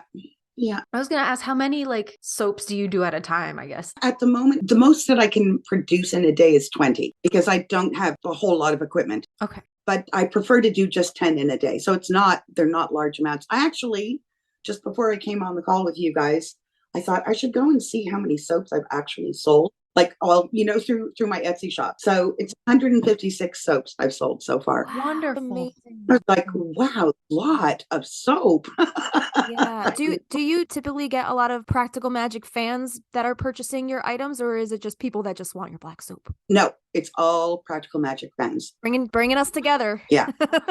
Oh my God, I'm telling you, seriously, that's what I was trying to say to you. I was already in this like, oh my God, it's not just me, right? Because I had like a year and a half ago, I had started selling the soap, and then I branched out into all sorts of other things that were Practical Magic inspired. Right. And the nice thing about selling on Etsy is that people can talk to you. So the people, your customers can, send you messages and all of that. And it was through that experience when I started out that I realized how many people just adore Mostly the movie, more than the books. Although the people who are buying the soap obviously read the books too, because the soap's not even in the movie. Right. Major oversight, but oh well.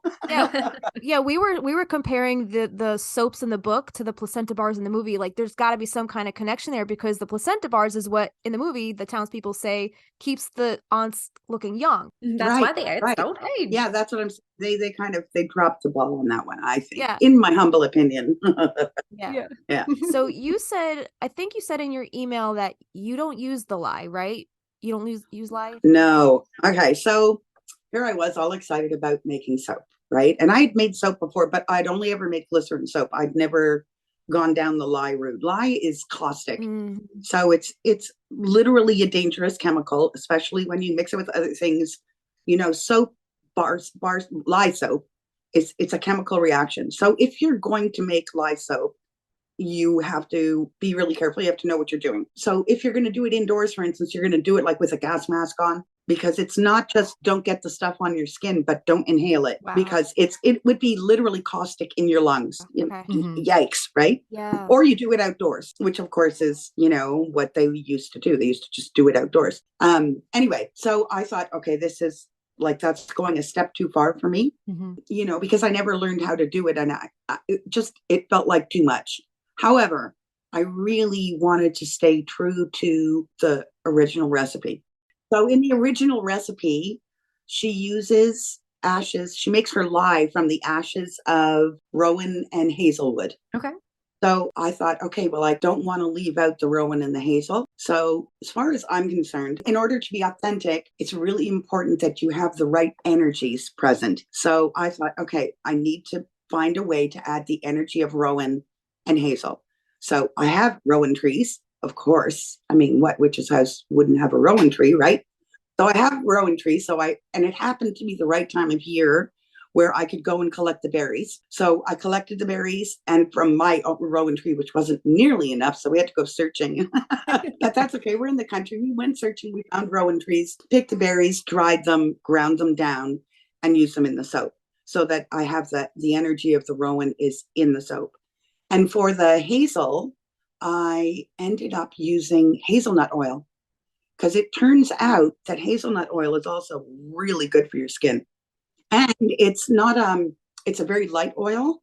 So it's the kind of oil like where if you were to put it on the skin on your hand, for instance, it would stay oily for like 2 minutes and then get absorbed in. So perfect, right? Because you're not going to get any residue from it, and it's not heavy. So luxurious. Exactly. So, the part of the process then is taking, for instance, the licorice infused oil. Well, this is the oil that I'm using as the base to incorporate into the soap. And the other big thing about not making it a lye soap is, okay, first of all, I think people, when they think about glycerin soaps, they think about those cheap and nasty soaps that you used to see at everybody sold this like horrible, I remember bright those. pink, like just awful. Yeah. The base that I use for my soap comes from the UK, which I thought was a nice little, tie back to the historic roots of the soap. That's right. Right, because it comes out of the UK. Because in Europe and in the UK, they do a lot of research for natural products. So this is like glycerin soap, but on steroids. It's not glycerin soap. It's soap that has glycerin in it.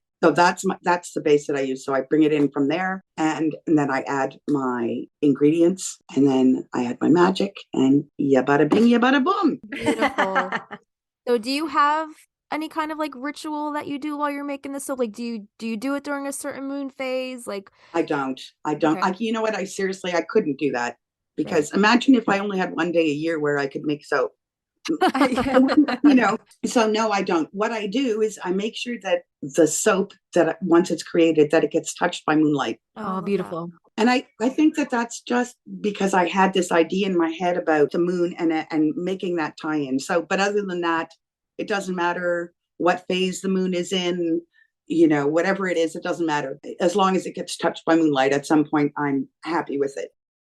The other thing that I do is when I'm working on the soap, in all phases, because it's many step process, I'm always working in sacred space. I always create sacred space before I begin, so that my focus is on what I'm doing. You know what I mean? what are your favorite ways to create that sacred space? What kinds of things do you do? Well, you know what? I used to, back in the day when I was really into witchcraft, I used to, like many, I assume many practitioners these days, I would cast a circle and do all of that. Now, seriously, I don't need to do that anymore. Like, I don't need to go through the motions. It's a natural thing for me. So it's like a snap of the fingers. It's your second nature. Exactly.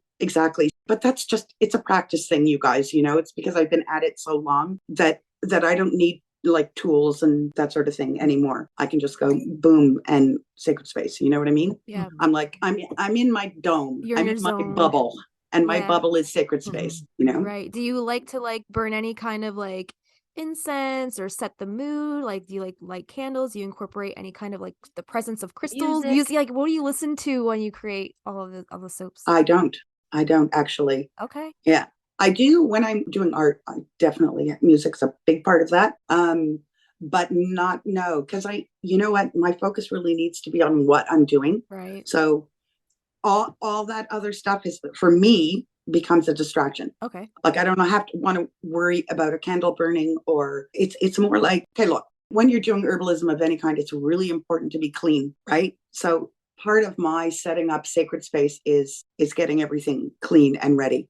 So I would say that is probably the only part that feels sort of ritualistic, that I'm aware while I'm cleaning up, clearing the decks to begin, that's what I'm doing. I'm setting up sacred space at the same time that I'm making a clean space to work in. Do you use your own black soap to clean, or do you have a special? Oh no, I use my own soap. Sure, of course I do. Yes. Every bathroom in the house has it in it. The kitchen sink has it. Awesome. It's everywhere. Yeah, that's so cool. Love So it. that's a good like segue into like, do you do any practices like in your everyday life? Like, do you consider yourself like a practicing witch, or are you just an artist? Well, here's the thing. I don't think there's a big difference between being an artist and an herbalist and being a witch. I love that answer. I know. Right? Yeah. There's not really, for me, there really is no difference. So for instance, when I'm making art, any kind of art, whether I'm designing or just in the process of making, doesn't even have to be art. And when I'm in the process of making, I'm automatically going into a slightly altered consciousness, right?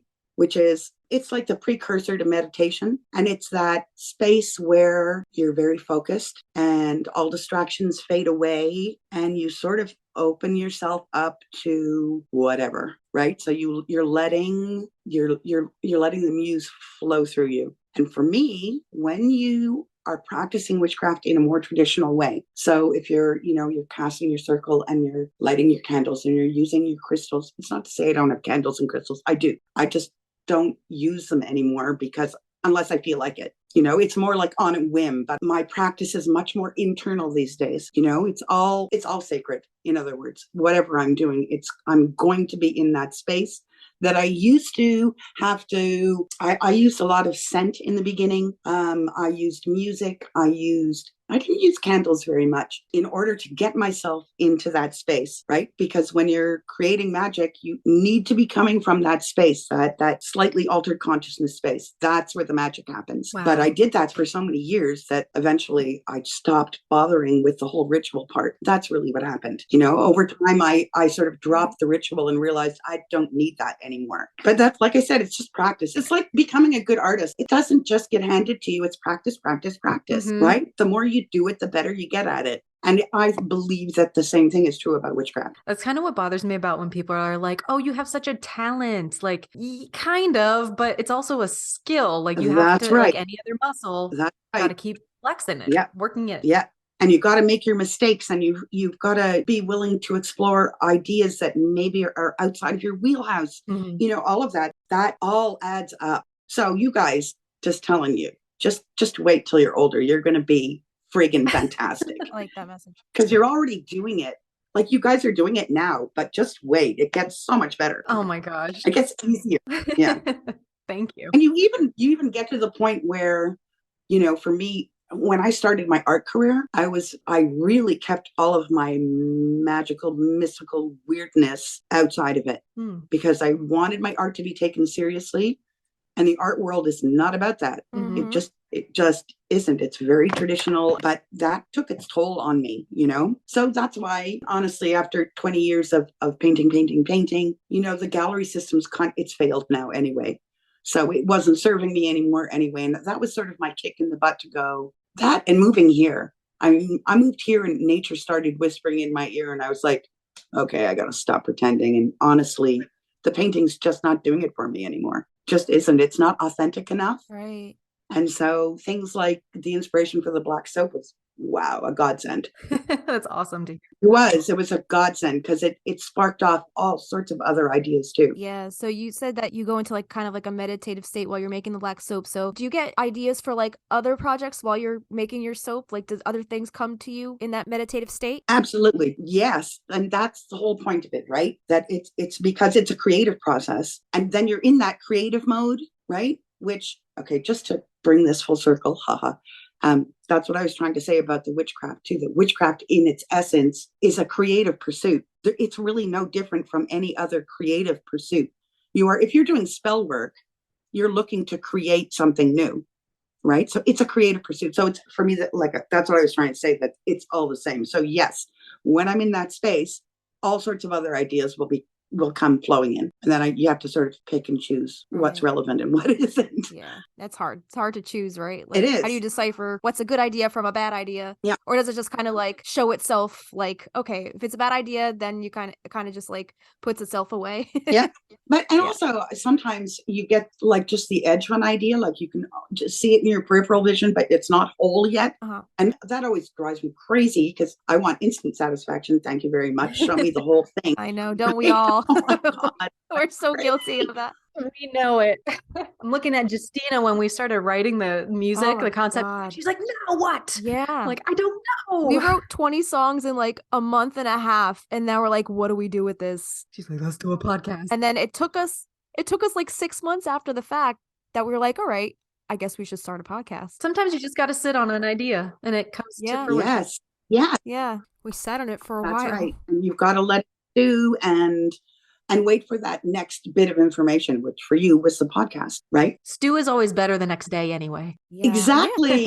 Exactly. That's a good analogy. Yeah, absolutely. Crack me up. Yeah. So I think you pretty much answered this question already, but we have, what are the challenges you face combining your art and magic together? Is it even a challenge or something that comes effortless to you? But I think you pretty much already answered that one. Right? Yeah, it's pretty effortless. Yeah. Yeah. You just got to open that door and everything flows in. So right, yeah. So you're really into the soap, but is there other stuff that you love to make, like as far as like bath and body products go? Or you said you're moving away from the painting now. So do you still do any kind of like visual art? I do. I still have collectors who commission me to do work. So actually I have a big one I have to work on at the moment. Can you say what you're working on, or is it a secret? No, it's not a secret. It's not a secret. Okay. It's he actually wants it's not very exciting. Oh, sorry, Michael. But it's going to be a large landscape that will have big sky, snow, some open water, trees. So it's going to be about capturing probably sunrise, not sunset, but over the snow. It's kind of hard to describe, but it's that magic hour when the light looks magical and it's reflected in the snow itself. That's what I'm capturing. Awesome. That's what I'm doing. Beautiful. Oh, no biggie at all, right? no pressure. Oh my God. So I am an artist too. You were talking about how the art world doesn't really want like witchy stuff or like weird stuff. They want more traditional stuff. And I'm trying to gear up for an art show in May. And it's one of my first in like a really long time. And my mom was like, well, people like this and people like this. I was like, if they don't buy it, I have to keep it. And I might as well do stuff that I like. And I'm actually, you'll like this. I'm trying to work on a big landscape of practical magic house by the ocean during a sunrise. Wow. So I still need the underpainting is the brown bits. Yeah. Like gold leaf on the shore, and I'm gonna add in like the house. Beautiful. So that's what I'm working on, but I need to take a break because I have other stuff that I need to. It's coming out really good, Christina. Thank you, darling. That's awesome. Thank you. Do you have an art website? All my stuff's on Instagram. I don't even have like a portfolio. It's just on Instagram. Okay, well that's fine. That's fine. Yeah. Okay, but I don't think I follow you just like you on Oh, let Instagram. me Who are you on Instagram? It's Seca Artistry. Okay. I'm gonna let you guys talk while I go check the dog. So let me. Sorry. I also have a couple Instagram pages. My personal one is Justina's World Official, and then I have an art one, Bohemian Magic Studios. Are you making art too? Yeah, yeah. I do art, I do music, I do a little bit of everything. Well, the music, of course, I knew about because you guys talk about it on the podcast, but I didn't know about art. That's so exciting. We got a Zoom full of artists. Here I am Yeah. nattering on about art. Jesus, you should No, tell me to no, shut not up. at all. You guys are art. We love the perspective. No, we want to know everything about you Yes. today. This is about you. Okay. We talk well, enough about ourselves on the show regularly. We don't need to talk about ourselves I anymore. don't, you know what? That's not true. I actually had some questions. I've completely forgotten them now, but I did have some questions I wanted to ask you guys Anytime. about yourselves because, anyway, when they come back to me, I'll ask. Yeah, we'll circle back. Justina is always like encouraging about like, no, people have to know context. They do want to get to know us. And I'm like, no, just tell them the information. Just they don't want to know about us. And she's like, no, I promise they do. You know what? You're wrong. Totally. Okay. This is like how to be an artist 101. All right. This is the wisdom of the ages. Okay. You ready for it? Yep. The most important thing is that you connect and let people see who you really are. That's the most important thing. It's more important than the art you've created. The art you've created is going to find the right person anyway. So long as you're willing to show it, the right person will find it. But the right person also has to feel connected to you.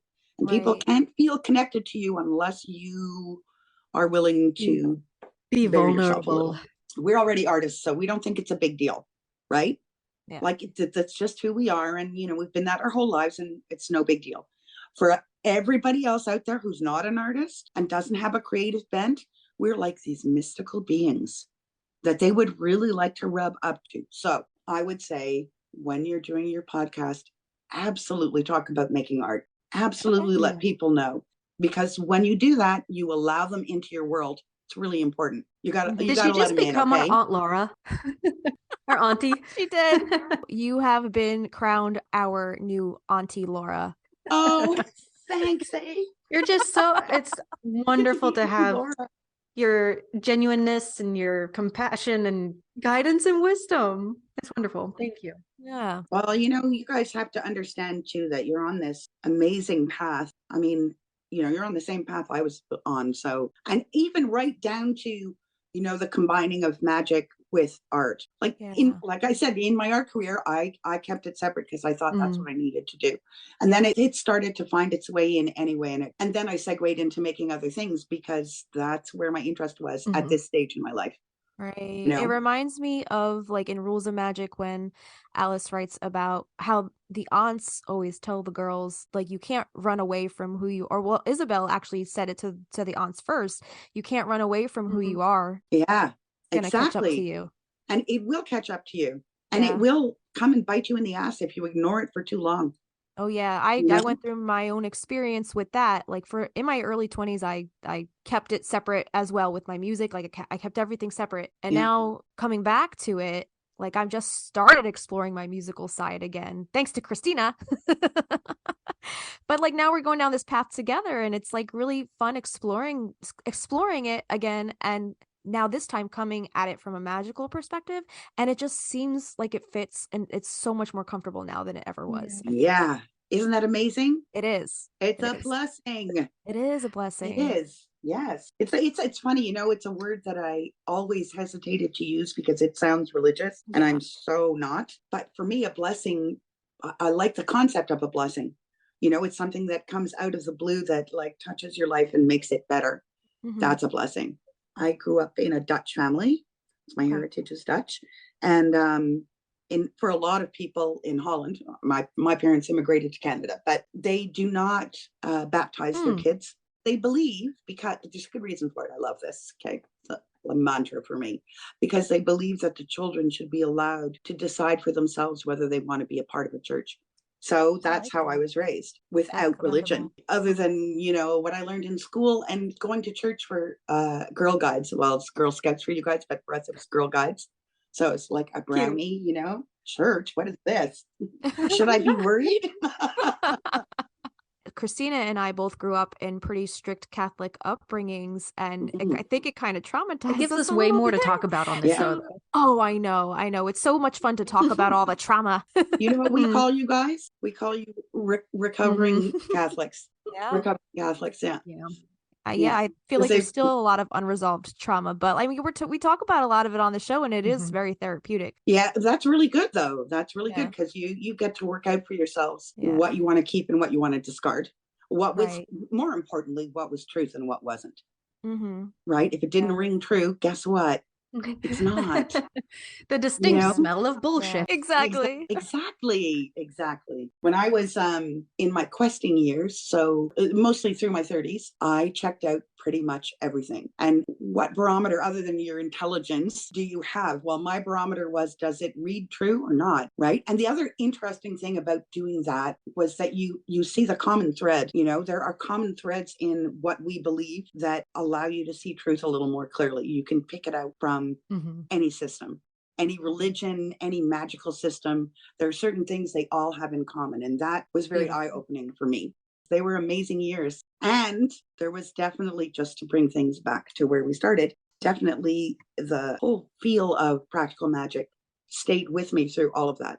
I think I probably dabbled as an herbologist because of the Ravenna store. I mean, I didn't realize it at the time, but I'm pretty sure now when I look back, yeah, that's probably Oh my where gosh, that idea that's so came funny. from. Oh my God, Alice Hoffman wrote my fucking life. What? And you said you had picked up the book. Did you have children at the time? Yeah. It must have been interesting to read about like this magical life with a mother of young children. Absolutely. Oh, my kids grew up in a very magical household. Amazing. Yeah. Yeah, we did fairy gardens and all that stuff. Do you think her depiction of her girls was accurate for people who don't have kids? How did you feel about the little ones being introduced or not introduced to like the magic around them? Oh, I think it's really important to introduce them to. First of all, I think they see the magic anyway, and you either allow that or not. I think that's what it boils down to. That's your choice as a parent. You're either going to allow them to be the magical little beings that they are, or not. Or you can snuff it. Well, I didn't snuff it, obviously. Yeah. So they're open to seeing and telling me all of their experiences. Wow. Because they couldn't possibly have experiences any weirder than my own. You know what I mean? They couldn't go further out than I'd already gone. Yeah. So there was nothing where I was going to go, oh my God, this is creepy. This smacks of witchcraft. No, it was all like, that's okay. Let me explain to you what happened. And, Wow, that's wonderful. And that way they're not sneaking, making like poison syrup in the pantry with their aunt. No, none of that going on as far as I know. They're not going to Renaissance Fair asking for belladonna. Oh my God. Right, exactly. Oh my God. I'll never forget the first Renaissance fair I went to. I was like, oh my God, this is amazing. It changes your life. Yeah. Oh my God, it did so much. Wow. Wonderful. Yeah. I have a question. I remember one of my questions Okay. for you guys. Who owns red boots? I just bought my first pair in Salem in October.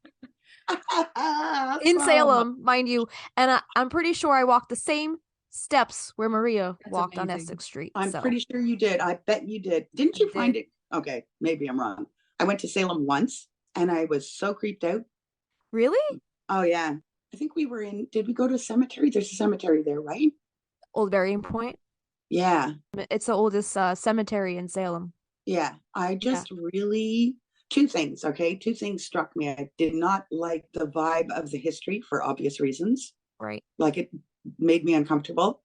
And then we went into a few of the shops, and nothing against the good folks of Salem, but the witch shops were really touristy, and that bothered me a lot. But that was a long time ago, so maybe it's better now. I don't know. Maybe a while ago, because like the first time I went was in 2012, and there is like a little string of like touristy stuff, like if you stay on like Derby Street. Yeah. But I feel like now, like real practicing pagans and the pagan community is kind of starting to overtake Salem, so a lot of it feels a little more authentic. That's now. Fantastic. That's really good. You gotta go back. Gotta go give it another chance. Is that where we're all gonna meet when we have a live show? Yeah. Let's put it out. Manifest. Let's put it out. Yep. Yeah, I will get some red boots. Right now, all of my boots are rubber because it's gardening. Gardening, yes. Someday I'll get the red boots. You will get them in Salem when we visit in October. Can they be rubber? You want red rubber boots? Just kidding. I have a few pairs of red boots. I have red boots that are just because of, okay. The reason I have so many is because I thrift shop. That's how it's done. Because if I had to buy them, like I couldn't do that. But you thrift shop and you just watch for little gleams of red. And they're already broken in. If they're already broken in, and you don't have to worry about trying to keep them pristine. Forget that. Who cares? I mean, I live on a mini farm, right? Forget that. Talk about rubber boots, and our boots are covered in muck. And yeah. So that's awesome. How many pairs do you think you have? I think I have 3. Nice. That's a good amount. Yeah. Some like one. There's only one pair though that are like sort of leather, shiny leather, like that I would only wear out. I wouldn't wear them on the property because ruined. Yeah. I've only worn mine in Salem, and I think I wore them in my house for my Halloween party because I was a red vampire this past year. So those are the only 2 instances I've worn them so far. They're only coming out on special occasions. Gotcha. And they can't get ruined. And are they like high-heeled lace-up boots? They're like Victorian style. Oh my God, I'm so jealous. Yeah, and they're red velvet. They're very beautiful. Oh my God, velvet. Oh my God. And the name of the store where I bought them was called Die With Your Boots On. Cute. Wow, that is so cute. Adorable. Yeah. I wanted to ask if you take your soap like on the road, or like, do you set up at any craft fairs or anything, or is it mostly just on your site? Just on my site, but because just on my site is enough to keep me very, very busy. Okay. So there's really literally no time left over for me to do shows. Gotcha. Yeah, my daughter really wants me to do shows. She's like, I'll do them with you. I'm like, I don't have time. It's just such a headache, and like I can't. Yeah. If there ever was an opportunity at like a practical magic convention, would you ever? Oh yeah, I'll be there. Awesome. With red boots on. With your red boots on. Yeah. Yeah. Amazing. Awesome. Amazing. Oh, you know what? You should just come up with all sorts of reasons to wear those boots. Yeah. I know. It's just so hard. Like in the winter time, there's nowhere to go right now. I was just gonna wear them around my house. Yeah, just for the happiness factor. Yeah. Well, what other goodies can people find over at your Etsy shop? Well, at the moment, almost everything in the shop is practical magic themed. I had started working with pressed flowers. I love it. And it's an influence that also came out of the UK, where there's this shop, I guess, called Jam Jar Edit. And they do amazing things with pressed flowers. And I was seeing pressed flowers coming out of the UK in being used in interesting ways. And because I have this like colossal garden and lots of florals and all of that, and I have access to like wild meadows, and they're like just exquisite flowers growing in the meadows. So I started pressing flowers. And I had put up a few just pressed flowers in a nice frame sort of on my Etsy shop, early days.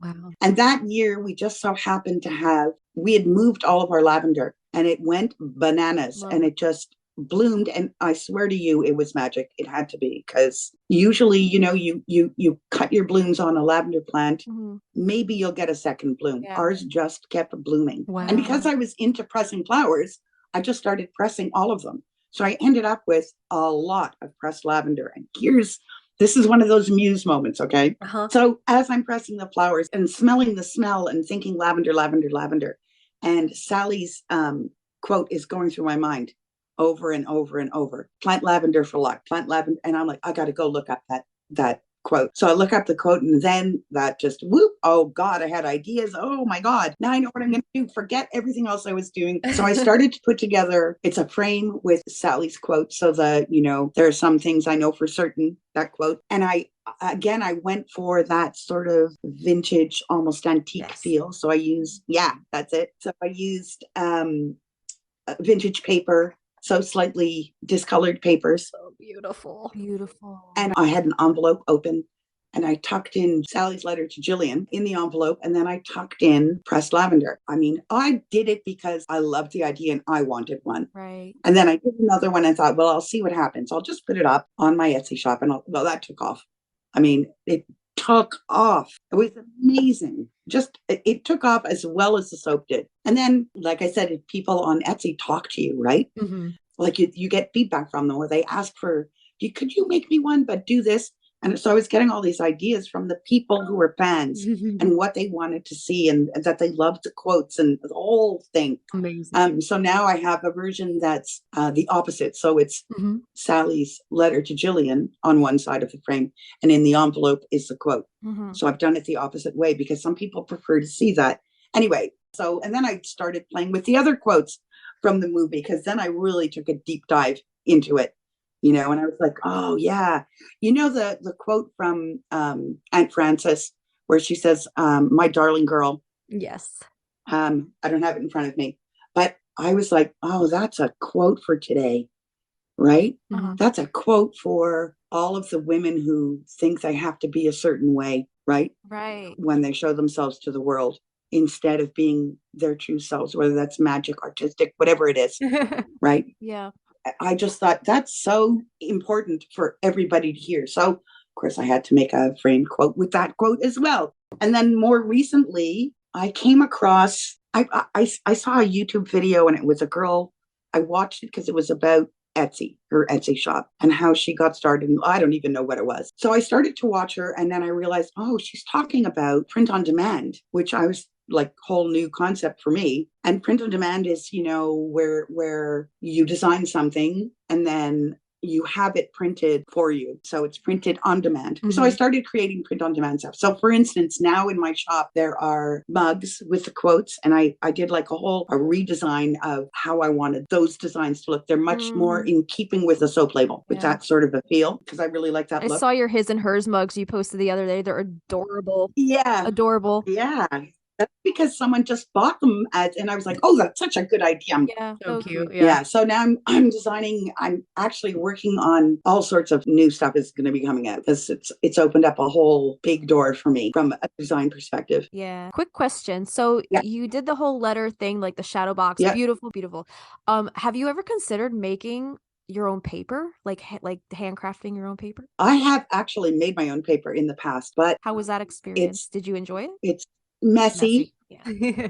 No, it's very satisfying. Making your own paper is really satisfying. But you put flowers in that too, like crushed up flower bits and all stuff? Yeah, you can put flowers in and So all fun. sorts. Yeah, it's fabulous. But you know what? It's very time consuming. Yeah. So from a, business owner perspective, not worth the time. It's like making your own pasta. Okay. I'm Italian, so I completely get that analogy. It's a pain in the ass.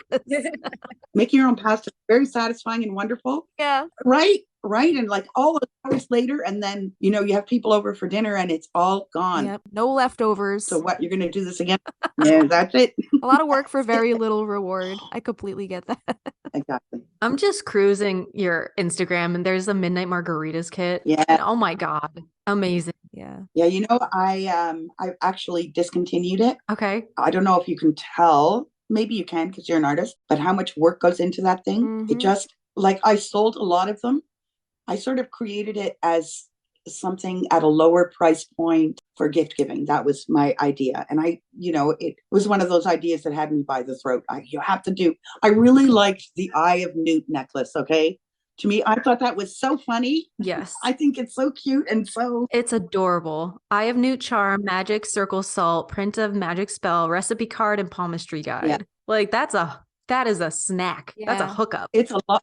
Exactly. And when you look at it, you're like, oh, well, it's just a bunch of printed stuff. But it was, okay, first of all, I was making those necklaces from scratch myself. Wow. It was just so time consuming and fiddly that I just thought, okay, I have to stop. Maybe I need to either outsource it, but I don't want to do that. I don't want my shop to be about that, So yeah, it's a lot of work. It was that's a lot really of time consuming. Even just putting the box together, like all of that stuff that's printed, I'm printing it myself, but that also means I'm doing the cutting and the folding and all of that, and really time consuming. Oh, I getcha. I did a Magical Mail subscription box for my Bohemian Magic page for probably a couple years, and it was like, I was printing everything myself. I was cutting everything myself. Yeah. Packaging everything myself, and I was only including I don't know, maybe 5 to 7 or 8 items per package, but it's a lot when even just 5 people signing up. I was like, oh my God, I'm overwhelmed. I stopped doing it. That's right. And then well, that's right, because then it's not fun anymore either. Right. So I only do stuff. Look, I only ever produce, even on the print on demand, I'm only ever going to create stuff that I would have in my own home. Right. So like the mugs, I have those mugs. I love those mugs. You know what I mean? And I'm doing now, I'm working on a tea towel. Oh. Okay. So I did a design that's sort of like the salt. It's a sel de mer, so it's sea salt. But I decided to make it sel de sorcière because I had started designing in French. God knows why, but I did. So I made it sel de sorcière, so it's witch's salt. Okay. And I did this really, and I have this mermaid. You'll see it, and it's going to come out soon. I can't wait. Really cute. I really love it. And see, I would have that in my kitchen. For sure. You know, and like no matter who comes, they probably won't even notice that it says sorcier, that it says witch. You know what I mean? So it's fine. It could go anywhere. Yeah. You know. Yeah. Like slipping in those little subtle witchy references, and like muggles have no idea what they're just walked into. Exactly. Right. I have a question about you have a spellbound skincare line. Yeah. This is coming out in March. Yeah. And you have a sale right now for February. I Are you do. going to be doing anything else through the year that we can tell people about ahead of time as far as sales? Don't have any plans. No, you know, mostly a couple of things. First of all of the products are priced as low as I can get them already. Mhm. So for me doing a sale, it's not like I won't. Okay. I would much rather give people a really good value right off the mark.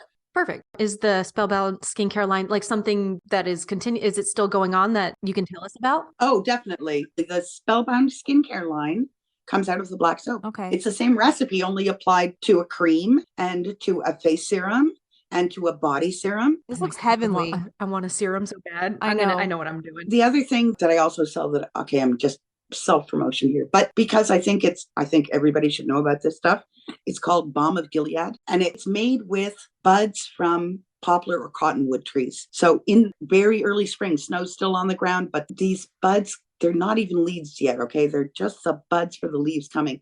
And they have a resin in them. That's what it is. It's a resin. And that resin has properties that are like truly amazing. It was actually my sister who first discovered the Balm of Gilead. She told me about it and I started researching it and I was like, oh my God, we have to make this stuff. And in my researches, I do a lot of scientific research as well, especially when it's something, yes, it's natural, but I want to know if any of it's been proven, right? All the claims that they're making about this stuff. And sure enough, there's been all sorts of scientific proof already out there for it. Anyway, it's you want something good for your skin, if you have any kind of trauma, whether it's a cut or a bruise or a broken bone. Your little slicey slice. Well, I want to say real quick, Justina had an incident. I stabbed my finger the other But day. Balm of Gilead is like heavily referenced throughout the books. And I think we're going to have an episode like later down the line. Can we have you back to talk about your Balm of Gilead? Balm of Gilead is referenced in the book? It is. Yeah, No, it is. It is. I do not remember that. Oh my God. She's gonna go back and read all the books. Look at you, not even trying. Unbelievable. Yeah, I'll come back. Yes. Sure. Amazing. Awesome. Yes. Justina, we need that for your finger. I know. I stabbed my finger the other day and it still is like, well, not throbbing, but like whenever I Sensitive. brush it up against something, I see stars. So it just like re-traumas it. What did you stab it with? Cell I phone well, case. my cell phone, the cover, the protective cover was cracking. And I guess I didn't Yep. see it. It finally just like broke and one of the pieces was sticking straight up and I went to grab my phone and it went straight into my finger. Like deep cut, deep stab wound. Deep It cut. stabbed me on nothing this left. finger and then it sliced this one. So it really Oh my really did a number God. on me. Fucked up your day. It did. Fucked up my week. Wow, that is not good. No. Like what you're describing about you're seeing stars because it's so painful or because that's your body's reaction? Whenever I like brush it, like hit it on something, I guess it like, I don't know, it stirs the trauma back up from that the initial stab wound. Mm. And it's just very painful. Yeah. Well, you have a lot of nerve endings in your fingertips. So Yeah. The nerves Yeah. are. wow. It's not swollen though, right? It's not infected. No. Okay. No. I put Poor thing. peroxide on it right away and I've had Neosporin and I've had a Band-Aid like on and off all week. So it looks a lot better than it has looked. Like you could barely see it anymore, but like the I area can barely see it. it's still very tender. So You need Balm of It'll be Gilead fine. for sure. Yeah. Would Balm of Gilead is it okay for animals? Like if your animal got a little abrasion on it themselves? I've used on my animals. The only thing is that it has trace amounts of salicylic acid, Okay. which is the same substance that's in aspirin. Okay. And I think aspirin is one of the things you cannot give animals. Okay. Right. But it's such a trace amount that I think probably like your big dog, that's a big body, Yeah. you know? He's a big boy. Yeah, he'd probably be all right. Yeah. That's so cool. Yeah. But other than that, there's absolutely nothing about it that, Yeah. And okay, we're going to talk about it another time, right? I'm going to shut up. We'll talk gonna about have it to another have me back. I time. have a lot to say about making it.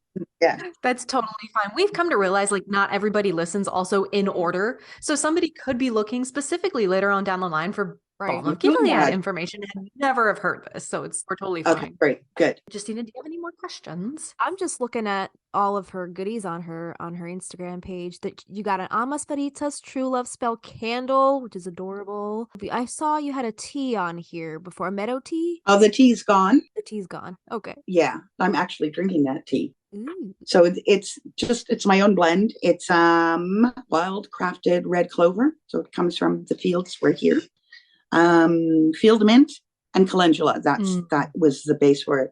And today, because we're in the middle of winter, I've got evergreen needles as well. Oh, Sounds lovely. Tell me you guys know about evergreen tea. I've heard of it. here it has lots of vitamin C. Right, that's right. That's right. But it's not just vitamin C. It's, again, I did the research, man, and the amount of ways that the goodness of evergreen needles can change your healing and your life is truly amazing. It's another one of those, it's like Balm of Gilead. Those are my two biggies that everybody should know about. Is there a certain type of evergreen? Yeah, I was just gonna ask, because are there any like toxic ones you should just like not fuck with? Just for you guys, like not for the podcast, but just for you guys, go on my main site, which is lauradenhertog.com.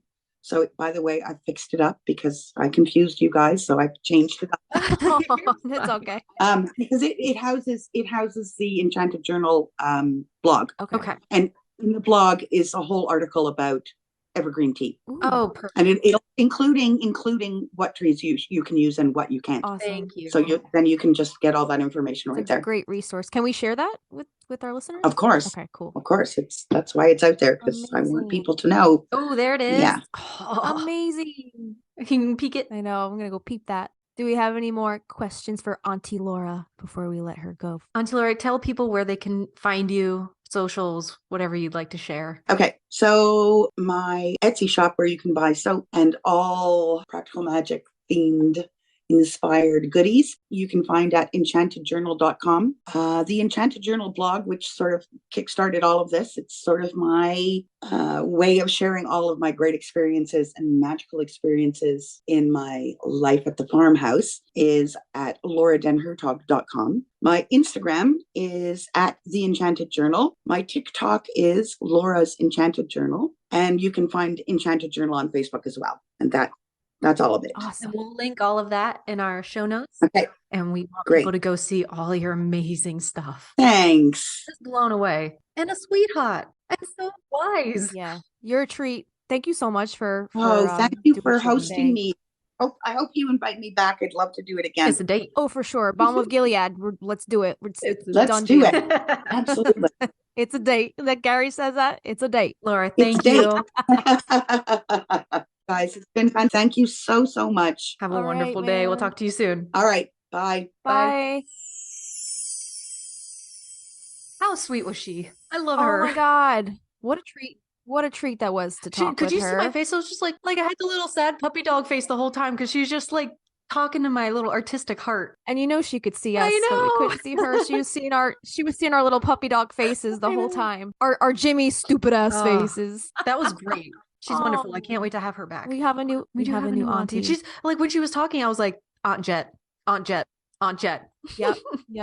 She was Yeah. sweet. That whole line she has coming out. Ugh, I just want it all. I want it all. It's nice to just network with witches who have had some experience and who are only looking out for your best interest and just want to guide you in the most Mhm. loving way. I don't know how else All to right. So explain it. actually, we have a little extra treat for you from Laura. She sent us something after the fact. Again, we're kind of doing this out of order, but we want to make sure that all her information is out there. So we wanted to share with you just a little blip of what she sent us in an email. And Justina's going to take that away right now. She sent over her recipe, which she starts off by saying Maria's original method for soap making is historically correct and depends on lye made from the ashes of rowan and hazelwood, which she told us in her interview, right? Lye is a caustic substance that must be used with great caution, but it does form the base for a chemical reaction that produces stable bars of soap. Early soap was fairly harsh, and these days, soap made this way is gentler through the addition of rich oils and butters. Here's the thing, she goes on to say. I never use a lye-based soap on my face. Even the beauty bar soaps of today that don't contain lye are too harsh and drying for my sensitive skin. So I made the decision to work with a gentle glycerin-based soap. I had made soap many times using this method with great results. Besides, I figured Maria or any woman from the past would have done the same if it were available to them. Now, she says, staying true. I might have brought the soap base into modern times, but I really wanted to stay true to the original recipe. I couldn't use rowan and hazelwood ash, but I could include the energy of these trees in my adaptation. So I collected the berries from my rowan tree to add to my soap. Turns out the berries have awesome beautifying properties to go along with their magical reputation. And for the enchanted hazel tree, I turned to the nuts, which produce a light, nourishing, and easily absorbed oil. It made the perfect addition to a natural plant-based soap. So what about the magic? The Owens family black soap has a reputation for transforming those who use it. It was said to make a woman appear younger by as much as 10 years. In fact, the long-lasting and legendary beauty of the Owens women is attributed to the soap. Now, who doesn't want a little of that? I may not be able to make that kind of promise, but every step made to produce the soap, from collecting the ingredients to packaging the finished bars, is done with intention and in harmony with the plants and trees who shared their gifts. The intention is to bring together these energies for healing and balance to reveal the user's innate beauty. Each bar is spellbound to deliver just that. I love that. I love that. I ended up with a soap my skin loves, and I like what I'm seeing in the mirror. I love the results from the soap so much that I decided to use the same botanical ingredients in a skin cream and face serum. I call these products spellbound because they rely on the same magical properties as the soap. I love the scent, the feel, and the results. Everything I make is plant-based, natural, and free of the nasty chemicals that are in a lot of skincare products. I also added a silver bullet to my serum in the form of Balm of Gilead. Oh my god, this stuff is the best, but that's a story for another day. I recently added a body serum to the collection for head to toe happy skin. And this year, I made a spellbound body lotion for family and friends as a Christmas gift. Since they are already asking for more, I may offer it in the shop as well. And we talked a little bit to her about, coming off for a future episode, if we touch on that. Totally. Oh my gosh, it looks so just dreamy. I really, really want that serum. I've said it like multiple times already in the episode, but truly. So that's just a little something extra that Laura sent over about her spellbound skincare line that is either coming out or has come out already. I don't know, but go check out her site. She's Enchanted Journal. You can find her on Instagram. Yeah, it's on her site. Yep. So that's just a little bit, that little extra blurb Laura decided to include, just in case she missed anything in which we've talked about. Like we'll talk about stuff and completely black out sometimes and just be on another planet. Yeah, we call it our podcast brain. So no worries, Laura. Sure. Yeah. And what Auntie Laura said, going back to what she said about, opening yourself up and being vulnerable and talking about our art and our music, which I feel like we're starting to do a little bit. We don't though, like say our personal Instagrams at the end of any of these episodes. So I guess we'll start because we not just the art, but the music and storefronts and online shopping. We're all over the social media. Yeah, we're social media whores, but we only Well, we're going to take a short break, and when we come back, we're going to give you more black soap recipes and much more. So stick around. We'll be right back.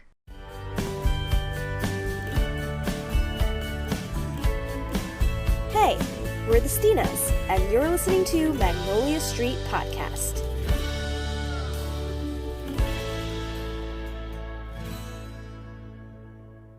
We have other black soap recipe or like other black soap creators that we would like to share.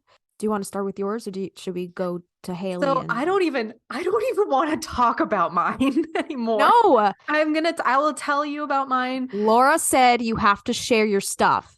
Stop being afraid of sharing my stuff. So a while back, I had a website and a blog, and I had a black soap recipe that was not really a recipe, but I was like we've talked about on the show, I was about 12 years old when I picked up Alice Hoffman's Tale of the Masterful Owens Family. 16 years later, that was like the time I started thinking like maybe I should dive back into this. And I read it like 2 or 3 times, every year. Like once when it started getting warm, because it's got all those like juicy words about summer, and then kind of like more toward fall because it's witches, like what's more fucking autumnal than witches. Right. But it feels like that familiar home and escape and visiting the aunts within these pages was like an ode to life's transitions and its cycles, feminine cycles of love and loss. And something that has always stood out from the beginning was like the interest in the homeopathic and the herbal treatments that they use. And just as Laura was saying, like the presence of this black soap. So when I would go to farmers markets and like metaphysical shops and the Amish, like even like I was looking everywhere, the Amish stores.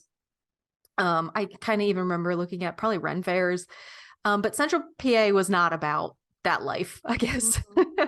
And I couldn't really find any Pinterests that had like really good ones, but then like out of nowhere I found a recipe that resulted in some black soap. So I also do not use lye, and what she was saying, there's a base you can buy usually at Michael's to help make black soap. You can add whatever ingredients, but the soap that I made really had like 3 ingredients in it. And the what is it, glycerin base. Yeah. So activated charcoal was in mine. And that was like, I was like, how am I going to make this shit black? Activated charcoal. It's going to pull out all the shit from your face. I was using lemon verbena, like soap fragrance. Like don't use like essential oil. Usually there's a specific like soap one, but you could probably also use like dried, ground up lemon verbena. But to me, lemon verbena is like verbena. It's verbena apothecary. So that's why I was like, okay, we'll go with verbena. And then the bentonite clay, which you can get almost anywhere these days. I'm going to put the full recipe over on Patreon, but it's going to pull out all that gunk from your face. I called it midnight verbena. But use some kind of moisturizer like after you're done, like coconut oil is really good. I just bought this face. Does it have an SPF in it? It does. It has an SPF 15. I'm so proud of you. From Trader Joe's. I'm no longer using Crisco, you guys. No, I'm just kidding. I never use Crisco. I was fucking with you, but I just thought it was funny.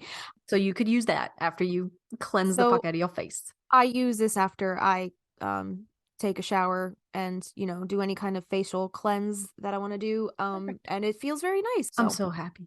Aren't you proud of me? My day. Aren't you proud of me? I'm so proud. So yeah, definitely moisturize after you use that black soap, because it does pull stuff out of your skin, but it also will make you very dry if you don't moisturize afterwards. So yes. Yeah. So another recipe we have is from a lovely listener, and her shop is called Lavender for Luck, and Justina's going to tell us all about Haley. Yeah. So Haley, this is actually funny how I came across her. She followed us. I think she followed us on Instagram, and then I stalk all of our followers. So by the way, if you guys are following us, I probably have stalked you at some point. Every single person that follows us, I like to go into their profile, see what they're about. If their profile is public, I'll usually go into a picture and say, hey, thanks for following us, blah, blah, blah. But I saw on Haley's page, she had a little bubble on her profile for the black soap, and she had some videos about her process, and I reached out to her right away, and I was like, oh my God, this is really weird, the timing of all this. We're doing an episode coming up on the black soap. Can we feature your product on our show? And she was super excited to be involved. So she wrote us a little blurb about her store and about her soap. And she's also sending us a little sample, which I'm so excited about. I think we should do an unpacking unboxing like live for patrons. That would be fun. That would be fun. A little Bath and Body. Yeah, we got to wait till this. If we get the soap before this episode comes out, we actually have to wait to open it until this episode comes out. Okay. All right, cool. All right, so she sent us a little blurb about her soap and her company and her just love for practical magic. So her profile is at Haley Marlyce. So it's HALEY MARLYCE. So Haley says, hello, my name is Haley Rawlings, and I am a Wyoming-based artist. I am a lover of all things floral and whimsical. I've been painting for roughly 11 years. Oh yeah, she is a painter as well. Beautiful, beautiful paintings. I actually have a master's degree in mental health counseling, but I love painting in my free time. I created a small business called Lavender for Luck to sell my artwork and creations. The phrase lavender for luck is from a very well-known quote from the film Practical Magic. Always throw spilled salt over your left shoulder, keep rosemary by your garden gate, plant lavender for luck, and fall in love whenever you can. Practical Magic is still my all-time favorite movie that I watched growing up. I have always loved the whimsical, magical nature of both the book and the movie series. Practical Magic inspires me. It reminds me of the importance of sisterhood, getting outside of my comfort zone, and being my true, authentic self. I use my small business to sell my paintings, affirmation cards that I've created with the kindred spirit, and my homemade soaps. One of my favorite soaps to create is Practical Magic Black Soap. This soap is made with all natural ingredients, including dried flowers like roses, lavender, chrysanthemum, and calendula. It also includes many healing oils like tea tree, sweet pea, lemon, jojoba, and avocado oil. This soap was inspired by the Practical Magic books. I love the magic of creating a soap and remembering floral details from the first time I read the books. Lavender is one of my favorite flowers, and it was important to add to the Practical Magic soap, as well as rosemary and salt. I'm so happy you reached out to me. I can't wait for you to try the soap and see if you like it. I will take some pictures of it tomorrow and send them your way as well. Let me know if you need any other information. Kindly, Haley. I love how many people we've heard from that have said Practical Magic has inspired me. Mhm. It's crazy. I really hope Yeah. Alice Hoffman knows what she has done I to the know. community. I know. It's crazy. It's crazy how this has such deep roots. Like, in the community. Like it's amazing. Going back to what she said about the importance of sisterhood, getting outside of her comfort zone, being her true authentic self. I feel like this series, the movie, the books, if it has not inspired all of us to step into our own power and just like own our true authentic self, and even going back to what Laura was just saying before, like you can only hide from that for so long before it catches up to you, and it finds its way and sneaks its way into all the things that you create, as it should. I mean, like if it's who you are, you shouldn't try to suppress that, Don't hide it under a bushel basket. Is that Don't what you hide said? it, or you're going to turn yourself into a rabbit. Yeah. So thank you, Haley, for sending that in. And thank you so much for sending us some soap samples. We can't wait to get those and try those out. Again, if you all have Practical Magic inspired products or art, feel free to write in to our Gmail, magnoliastreetpodcast@gmail.com, or it's really quick to just find us on Instagram, Magnolia Street Podcast on Instagram, and tell us what you love to create and why you love to create it. We have another black soap recipe here. This one comes from Kayla Lobermeyer, and it's under atinroof.com. This is stunning. Her blog, under the tinroof.com blog, she showcases her black soap, beautifully photographed, and she includes her recipe, which I'll share with you, and the herbs and why she includes them. I think this one was originally published in Willow and Sage, right? Was this the one? That's right. Do you remember what issue it would have? I think it was autumn 2017. Didn't we say she had a different last name? Yes. Kayla Haupt, Haupt. So Kayla's recipe, here it goes. This is how she lays it out for you. You're going to need 3 pounds of goat milk melt base, a pour base. You're going to need 3 tablespoons of activated charcoal, which is black, and half a cup of jojoba oil, 1 fluid ounce of rose essential oil, 0.25 fluid ounces of clary sage essential oil, 0.25 fluid ounces of cedarwood essential oil, 2 tablespoons of coarsely ground coffee beans. Oh my God. And 1 tablespoon of dried calendula and 1 tablespoon of dried rose petals. And she goes on to say, so herbs for complexion. This soap is comprised of a few ingredients that help aid in complexion and healing the skin on your face. While this soap can be used to wash the entire body, it is specifically made as a facial bar soap. My friend Cara from Wild Farm Soap originally made the recipe, but I have since revised it after making my own soap now for a few years. The having activated charcoal is simply charcoal that has been exposed to high temperatures, making it purer in structure. It becomes porous and it can absorb toxins, making it a wonderful addition to many skincare products. You will also see activated charcoal added to toothpaste as a whitening agent, as it's commonly used to clean the teeth before modern toothpaste existed. Activated charcoal is also used to draw out impurities of the skin, such as a splinter. I did not know that. What? Wow. It is perfect for a facial soap as it helps bring toxins and impurities such as excess oils or acne to the surface and absorbs them to wash them away. You can also take, I know they sell like activated charcoal little pills to help if you got the tummy rumbles or the burblies, it'll help kind of calm that down. Oh, wow. The goat's milk contains fatty acids that help repair the surface area of the skin, improving the natural flora of the skin and making the skin softer. This is a wonderful way to illuminate your facial skin, and it gives so much needed vitamin A. It can also help reduce redness, and the soap has a goat milk base. Beautiful. The coffee, which was like a really surprise. I feel like I'd be bouncing off the walls, but here we Oh go. my God. Are you kidding me? Yeah. This is what it's good for. Because have you ever tried to coffee stain paper? Like, Yes. and you not use tongs?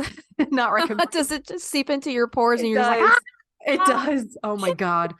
So coffee has been known to help reduce inflammation in the skin due to conditions such as acne, psoriasis, eczema, and others. It is an antimicrobial, making it perfect for fighting infections in the skin. And this recipe has a coarse coffee ground added as a gentle exfoliator. Really nice. I love that. That sounds beautiful. The rose oil. Roses are filled with antioxidants, making it a wonderful addition to a facial soap. This can help to prevent cell damage and aid in regeneration of skin tissue. Rose is often used in skincare for its anti-aging properties, and it's perfect for dry skin in particular, but it is safe to use on all skin types. And lastly, the sage oil. Because sage is an astringent, it can help to improve acne and blemishes, heal chapped skin, and relieve the symptoms of eczema. Sage increases collagen and is rich in vitamin A. So if you go to the underatinroof.com blog, the blog that Christina is actually reading from, she's got all the supplies, she's got all the ingredients on here. She gives step-by-step instructions on how to make this soap. So you can literally make this soap at home. And this has no lye, I believe, right? So perfectly safe. You can make this at home. Beautiful, beautiful soap. If you go to this blog, her pictures are so delicious. I want to eat this soap. It looks like you should be able to eat it. It's just so vibrant and colorful. Oh my God, I can't say enough about this soap. But this is actually from, it says at the top of this article, it says this post was originally published on October 31st, 2017. It has since been revised and updated as of October 7th, 2022. So that the original publishing that she's talking about was in the Willow and Sage magazine. And I'm pretty sure that's the autumn 2017 issue. If you guys want to go check that out on stampington.com/willow-and-sage. We'll link it below. But I think they have downloads on here. She actually wrote, did you read her whole like intro to the recipe? Go for it. All right. So she said, because mind you, the title of her article in that magazine, I'm pretty sure, is Practical Magic Black Soap. Okay. So she says, who knew that 5 years ago, my obsession with the novel and film Practical Magic by Alice Hoffman would become one of our most popular blog posts of all time? Not surprising. Not surprising. She says, when I first wrote this blog post, in many ways, I was still finding myself and trying to figure out what I wanted this space on the internet to be. Actually, it was right around the time that I shared this post that we made the decision to buy our farm and move on to a life of true homesteading, or at least no longer homesteading in our backyard. Kind of going back to what Laura was saying before, right? Can't do that shit in the suburbs. It was then that I kind of lost the original vision for our writing, and I felt that maybe following a farm retail business model would be better. Therefore, my love of herbalism, writing, magical things, history, and cottagecore, though I did not have a term for that at the time, were pushed to the back burner. While part of me regrets that evolutionary journey, it was also necessary for me to go through and figure it out. Or the older I become, the more I want to embrace my true and authentic self, sharing the things that I would find fascinating and love purely because I think they are wonderful. Again, another person saying that they want to find their true authentic self and turning to practical magic as a means to do so. Amazing. She goes on to say, and that still boils down to having a love affair with practical magic. I had the idea to come up with a recipe for Practical Magic black soap, inspired after the novel, 5 years ago because I could not find a legitimate enough sounding recipe, or really any recipe for the soap on the internet at that time. Now, there are several copycat recipes of this soap circulating around, and many have been taken without my permission and published in magazines and the like. I have also seen several copycat soaps sold on Etsy. That part is slightly unfortunate, but it is the internet. What are you going to do? But all right, let's be honest here. Like, Everything inspires, you know? yeah, like, I don't know. Recipes, I don't know. So she says the Owens black soap. The recipe is inspired by a few very short passages in the novel Practical Magic by Alice Hoffman, in which a special black soap is made by the aunts Jet and Frances to help heal their complexion.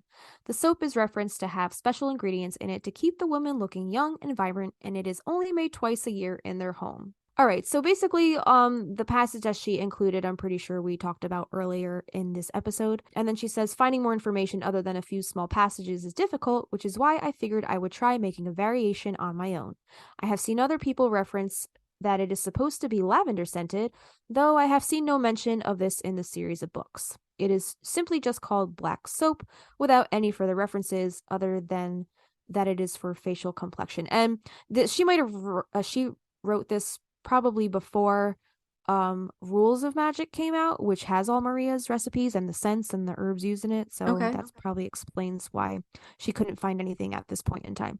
And you have more black soap from you had sent me this beautiful box packaged, like tied up, absolutely stunning, from Salem, which included black soap from a different creator.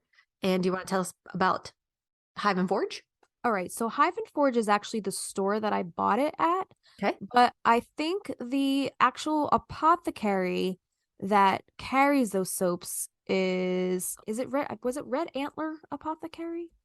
Yes. All right, so Red Antler Apothecary Salem has a whole section in the Hive and Forge shop, which is on Church Street. It's at 30 Church Street in Salem. So the Red Antler Apothecary has their own website, their handcrafted soaps, and they also carry other natural self-care products. So you can get this on redantleраpothecary.com, and this sells for $8.50 on the website. Okay. So the description is charcoal, tea tree, and eucalyptus, and they work together to heal acne and control oil production. And the ingredients are coconut oil, vegetable soy oil, castor oil, essential oils of tea tree and eucalyptus, and charcoal. I used it. I guess I could review them. It is buttery. So it's like cut in a rectangle. It's probably like almost 2.5 inches tall. And on top is sprinkled all those goody herbs. And it is jet black. It's black. Yeah. And it goes on like butter, and it lathers up really nice. Some soaps don't, but I just put it on my wash rag and rub. It is like a little cloud. It's wonderful. I'm so afraid to use mine. Why? Not afraid. I just I don't want to use it because I just I don't want it to be gone. So I'm just saving it for a rainy day. Well, you told everybody where to find it. You can always order more. Oh yeah, I know. Yeah. It's just I got it in Salem, so it's the sentimental value. I don't know. I'm weird like that. I hold on to things. You were probably wearing your red boots. It's a memory. It's a special memory. I'm gonna wash my face with it while I wear my red boots. Yeah. Right. Yeah. Anyway, I really like it. The only thing that I've noticed is when you put it back down, put it in a soap dish, or I'll fold up my washcloth and put it on top of my washcloth, because the black stuff. It'll just collect, where it'll just drip down, and it kind of soap scum. A little bit of black. Yeah, a little bit of black soap scum. Okay. But nothing that can't be washed. So you love it. I love it. You love it. Good. I'm glad. All right. And you moisturize after you use it, right? No. Stina, you yell at me. Well, I use it on my body, and I'll shower at night. So I go right. Oh, you use it in the shower? Yeah. Yeah. Oh, yeah. That's what. Yeah. So using it in the shower, I think it gets hit with a lot more water. So that's probably why it has the little puddle. But I haven't used it really directly on my face. Okay. By itself. Okay. Maybe I'll chop off the top half and keep that by the sink and use that on my face. For your face? Yeah. This person says, this is by Amanda M. And this was written November 26, 2022. She says, I came across red antler soaps when I was shopping at Forage and Hive in Salem, Massachusetts. Let me tell you, I stood there for 20 minutes smelling all those amazing fragrance. Dude, I did the same exact thing, Amanda. I'm right with you there, girl. I did not know which one I wanted to buy, but then I saw the black soap. And this was around the time me and Christina were starting this podcast. So I was like, done deal, black soap it is. And I sent you a whole goodie box of practical magic inspired stuff from Salem. She says, as I tried to make a decision, I read all the little inscriptions next to the creative soap names. What ultimately made me choose this one was that it could help with acne and oil production. I've used this only on my face, morning and night, for a month now, and I love it. It's gentle, it smells great. It hasn't cured my acne, but I believe it's improved, and I'd rather use this natural soap that's curated by hand than drugstore products. Anyways, when I got home to Miami, I went ahead and ordered the soaps I couldn't fit into my luggage, and now I'll be gifting different soaps to my fellow 305 inhabitants. So yeah, buy the soaps, she says. Cute. Yeah. What's a 305 inhabitant? I guess the area code where she's from, Miami, maybe. That makes sense. Wow, she came a long way to Salem, all the way down from the tip of Miami. So I have found I think this is a fictional book. I was just searching black soap and witchcraft, like on Google, and this actually popped up. It says Black Soap and Witchcraft by Viv Montgomery, and I think it's a fictional book, if I'm understanding this right. It's on authorhouse.com.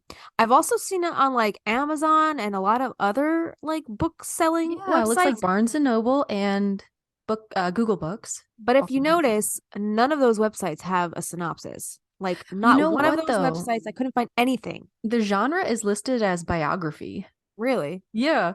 Okay. All right. So if this is about the life of Viv Montgomery, this is what Viv has to say about the book. And this was literally the only website I could find this blurb on. All the other book selling websites, this does not exist. I don't know why. But it says, who would have thought that one telephone call could play such a major role in changing a life forever? Vivette's excitement turned to horror when at the tender age of 9, she and her family left behind everyone they knew and loved for a new life in West Africa. They expected things to be different, but they weren't prepared for the culture shock that greeted them. Exposure to nighttime visitors at boarding school, bewitched dorm mates speaking in tongues, a madman trying to break in, and a chicken giving the evil eye became part of daily life. These are just a few of the occurrences described in this child's passage through puberty to adulthood, experiencing controversy and adversity all the way in a country she refused to recognize as her own. I don't know what that has to do with black soap. I don't know, but I think we should add it to our maybe reading list in the future.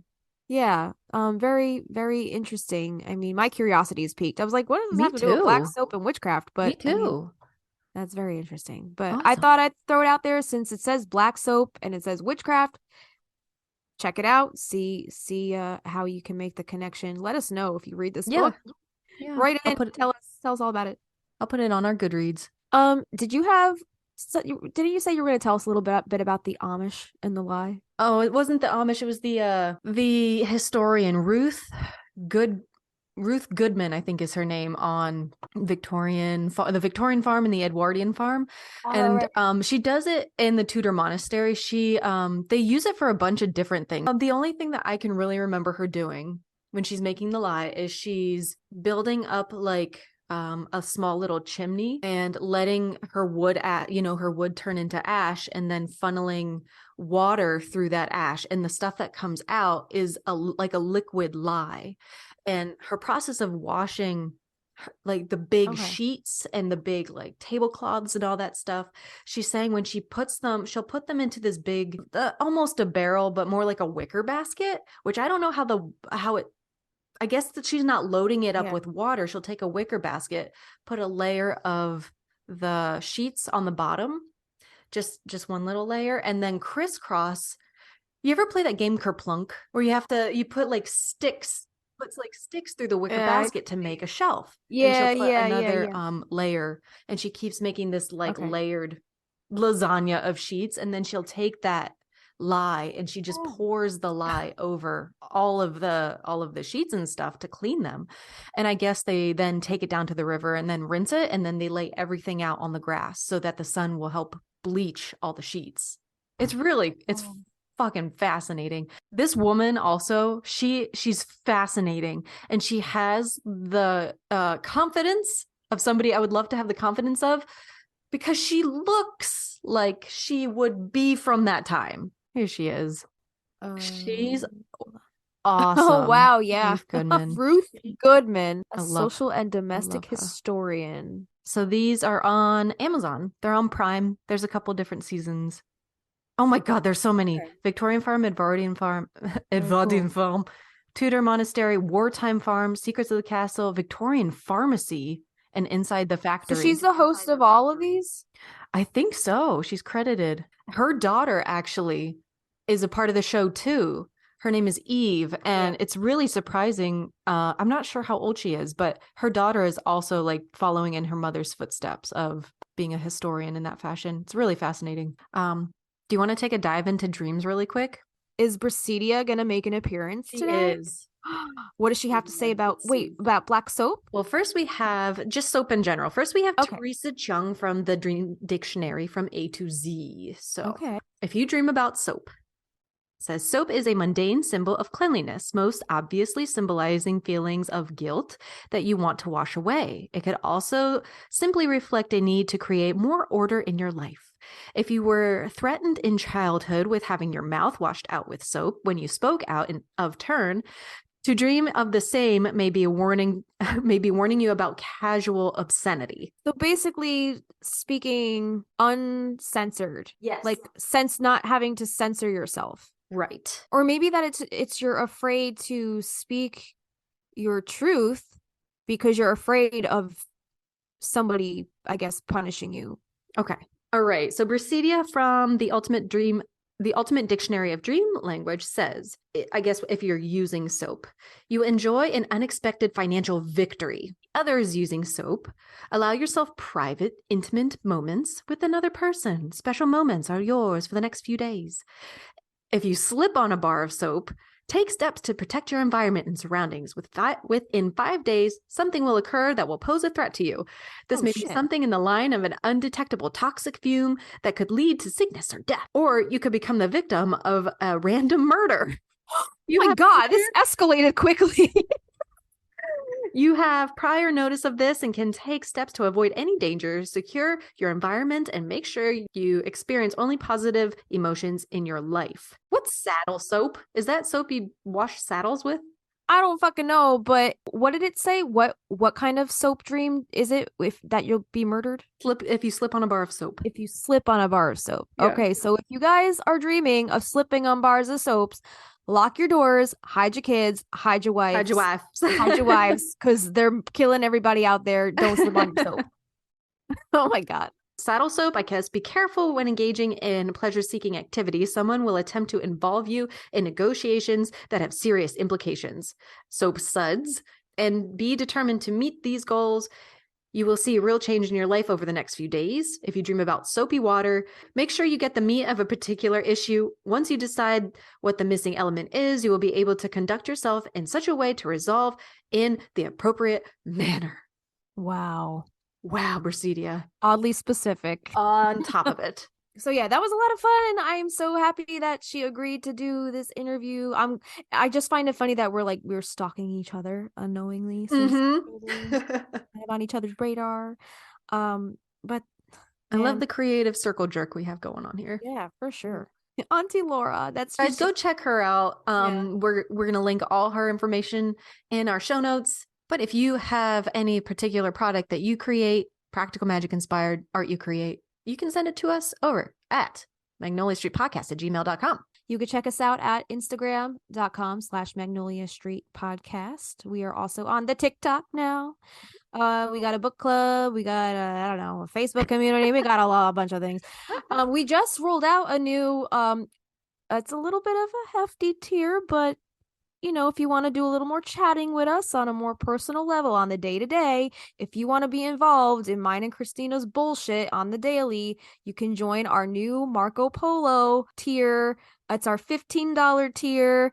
And that is the Wisteria Vine tier. It's free to download, and you just get to hang out with us a little. You get all of Justina's unadulterated theories. Like you know what she brings to the show? Multiply that. Like put that on steroids.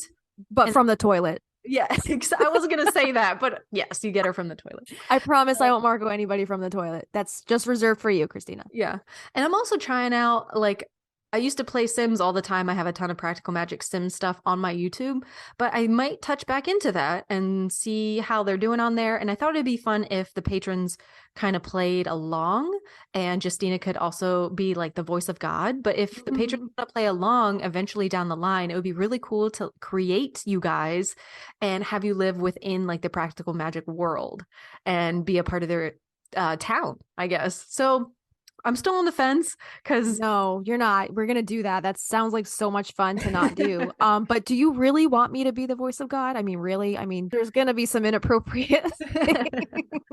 Oh, that's what I was gonna say about the Marco Polo group. I think it could turn into quite the chaotic. Oh God. It'll be fun though. So go check us out. That our Patreon is Magnolia Street Podcast over on Patreon. We have tiers now ranging from $1 to $15, being that new Wisteria Vine tier. But for as low as $1 a month, you guys can get in on all of our Patreon only polls. You help vote and help us decide what we talk about next on the show. So definitely get in on those so you can get in your votes. Maybe we'll talk about your topic next. Our $3 tier is our show notes tier. We also post some after hours stuff after we're done recording the episode. If we have any additional anecdotes or tidbits or behind the scenes stuff that we want to include, we'll include that in that $3 tier.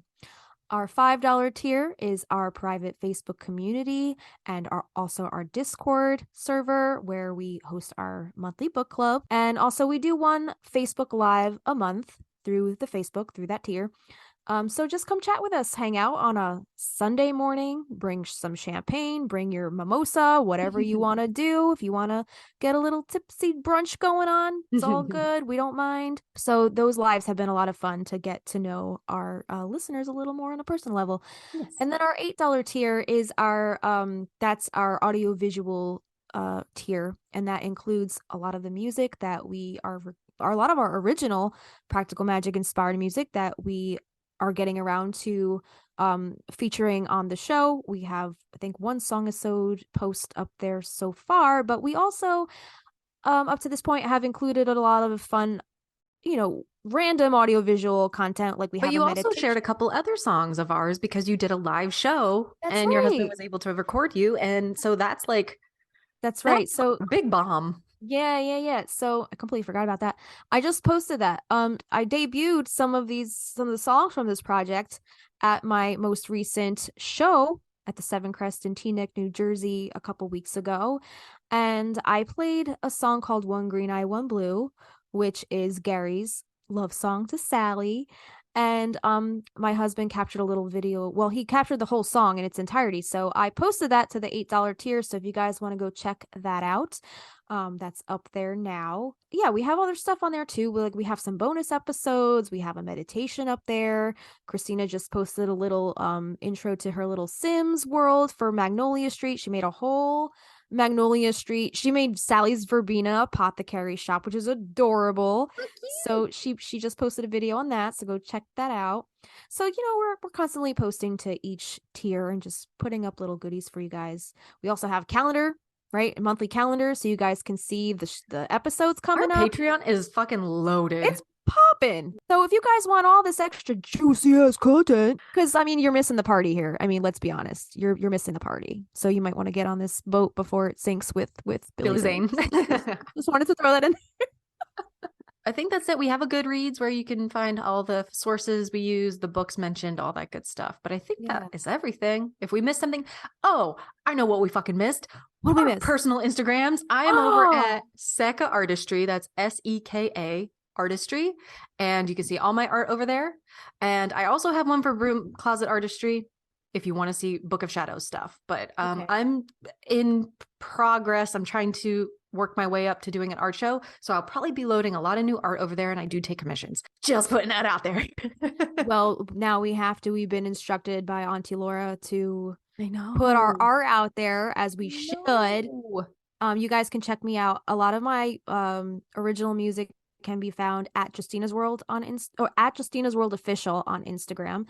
And then all of my witchy artwork and I guess, I don't know, lotions, potions, and all that magical home and gardens kind of stuff is on my at Bohemian Magic Studios Instagram, and that's magic with 1 C. And those are listed below. And me and Christina do both have YouTube channels. We haven't posted to them in a while, but We are everywhere. We are so easy to find. dude, our Magnolia Street podcast is even on YouTube. We do have a YouTube channel. All that's on it right now is our episodes that I think I put them on there to air after the Spotify air date. So if you want to listen to them on YouTube, they will be available. New episodes will be available on the Saturday following the Friday that the episode airs at 2 p.m. And I think I have them all set to premiere. So you can live chat if you want and commentary on our episodes if you want to.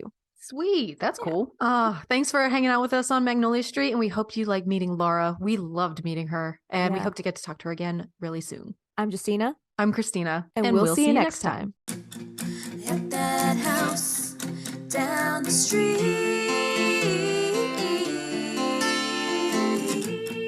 at that house on Magnolia Street, would you go down to Magnolia?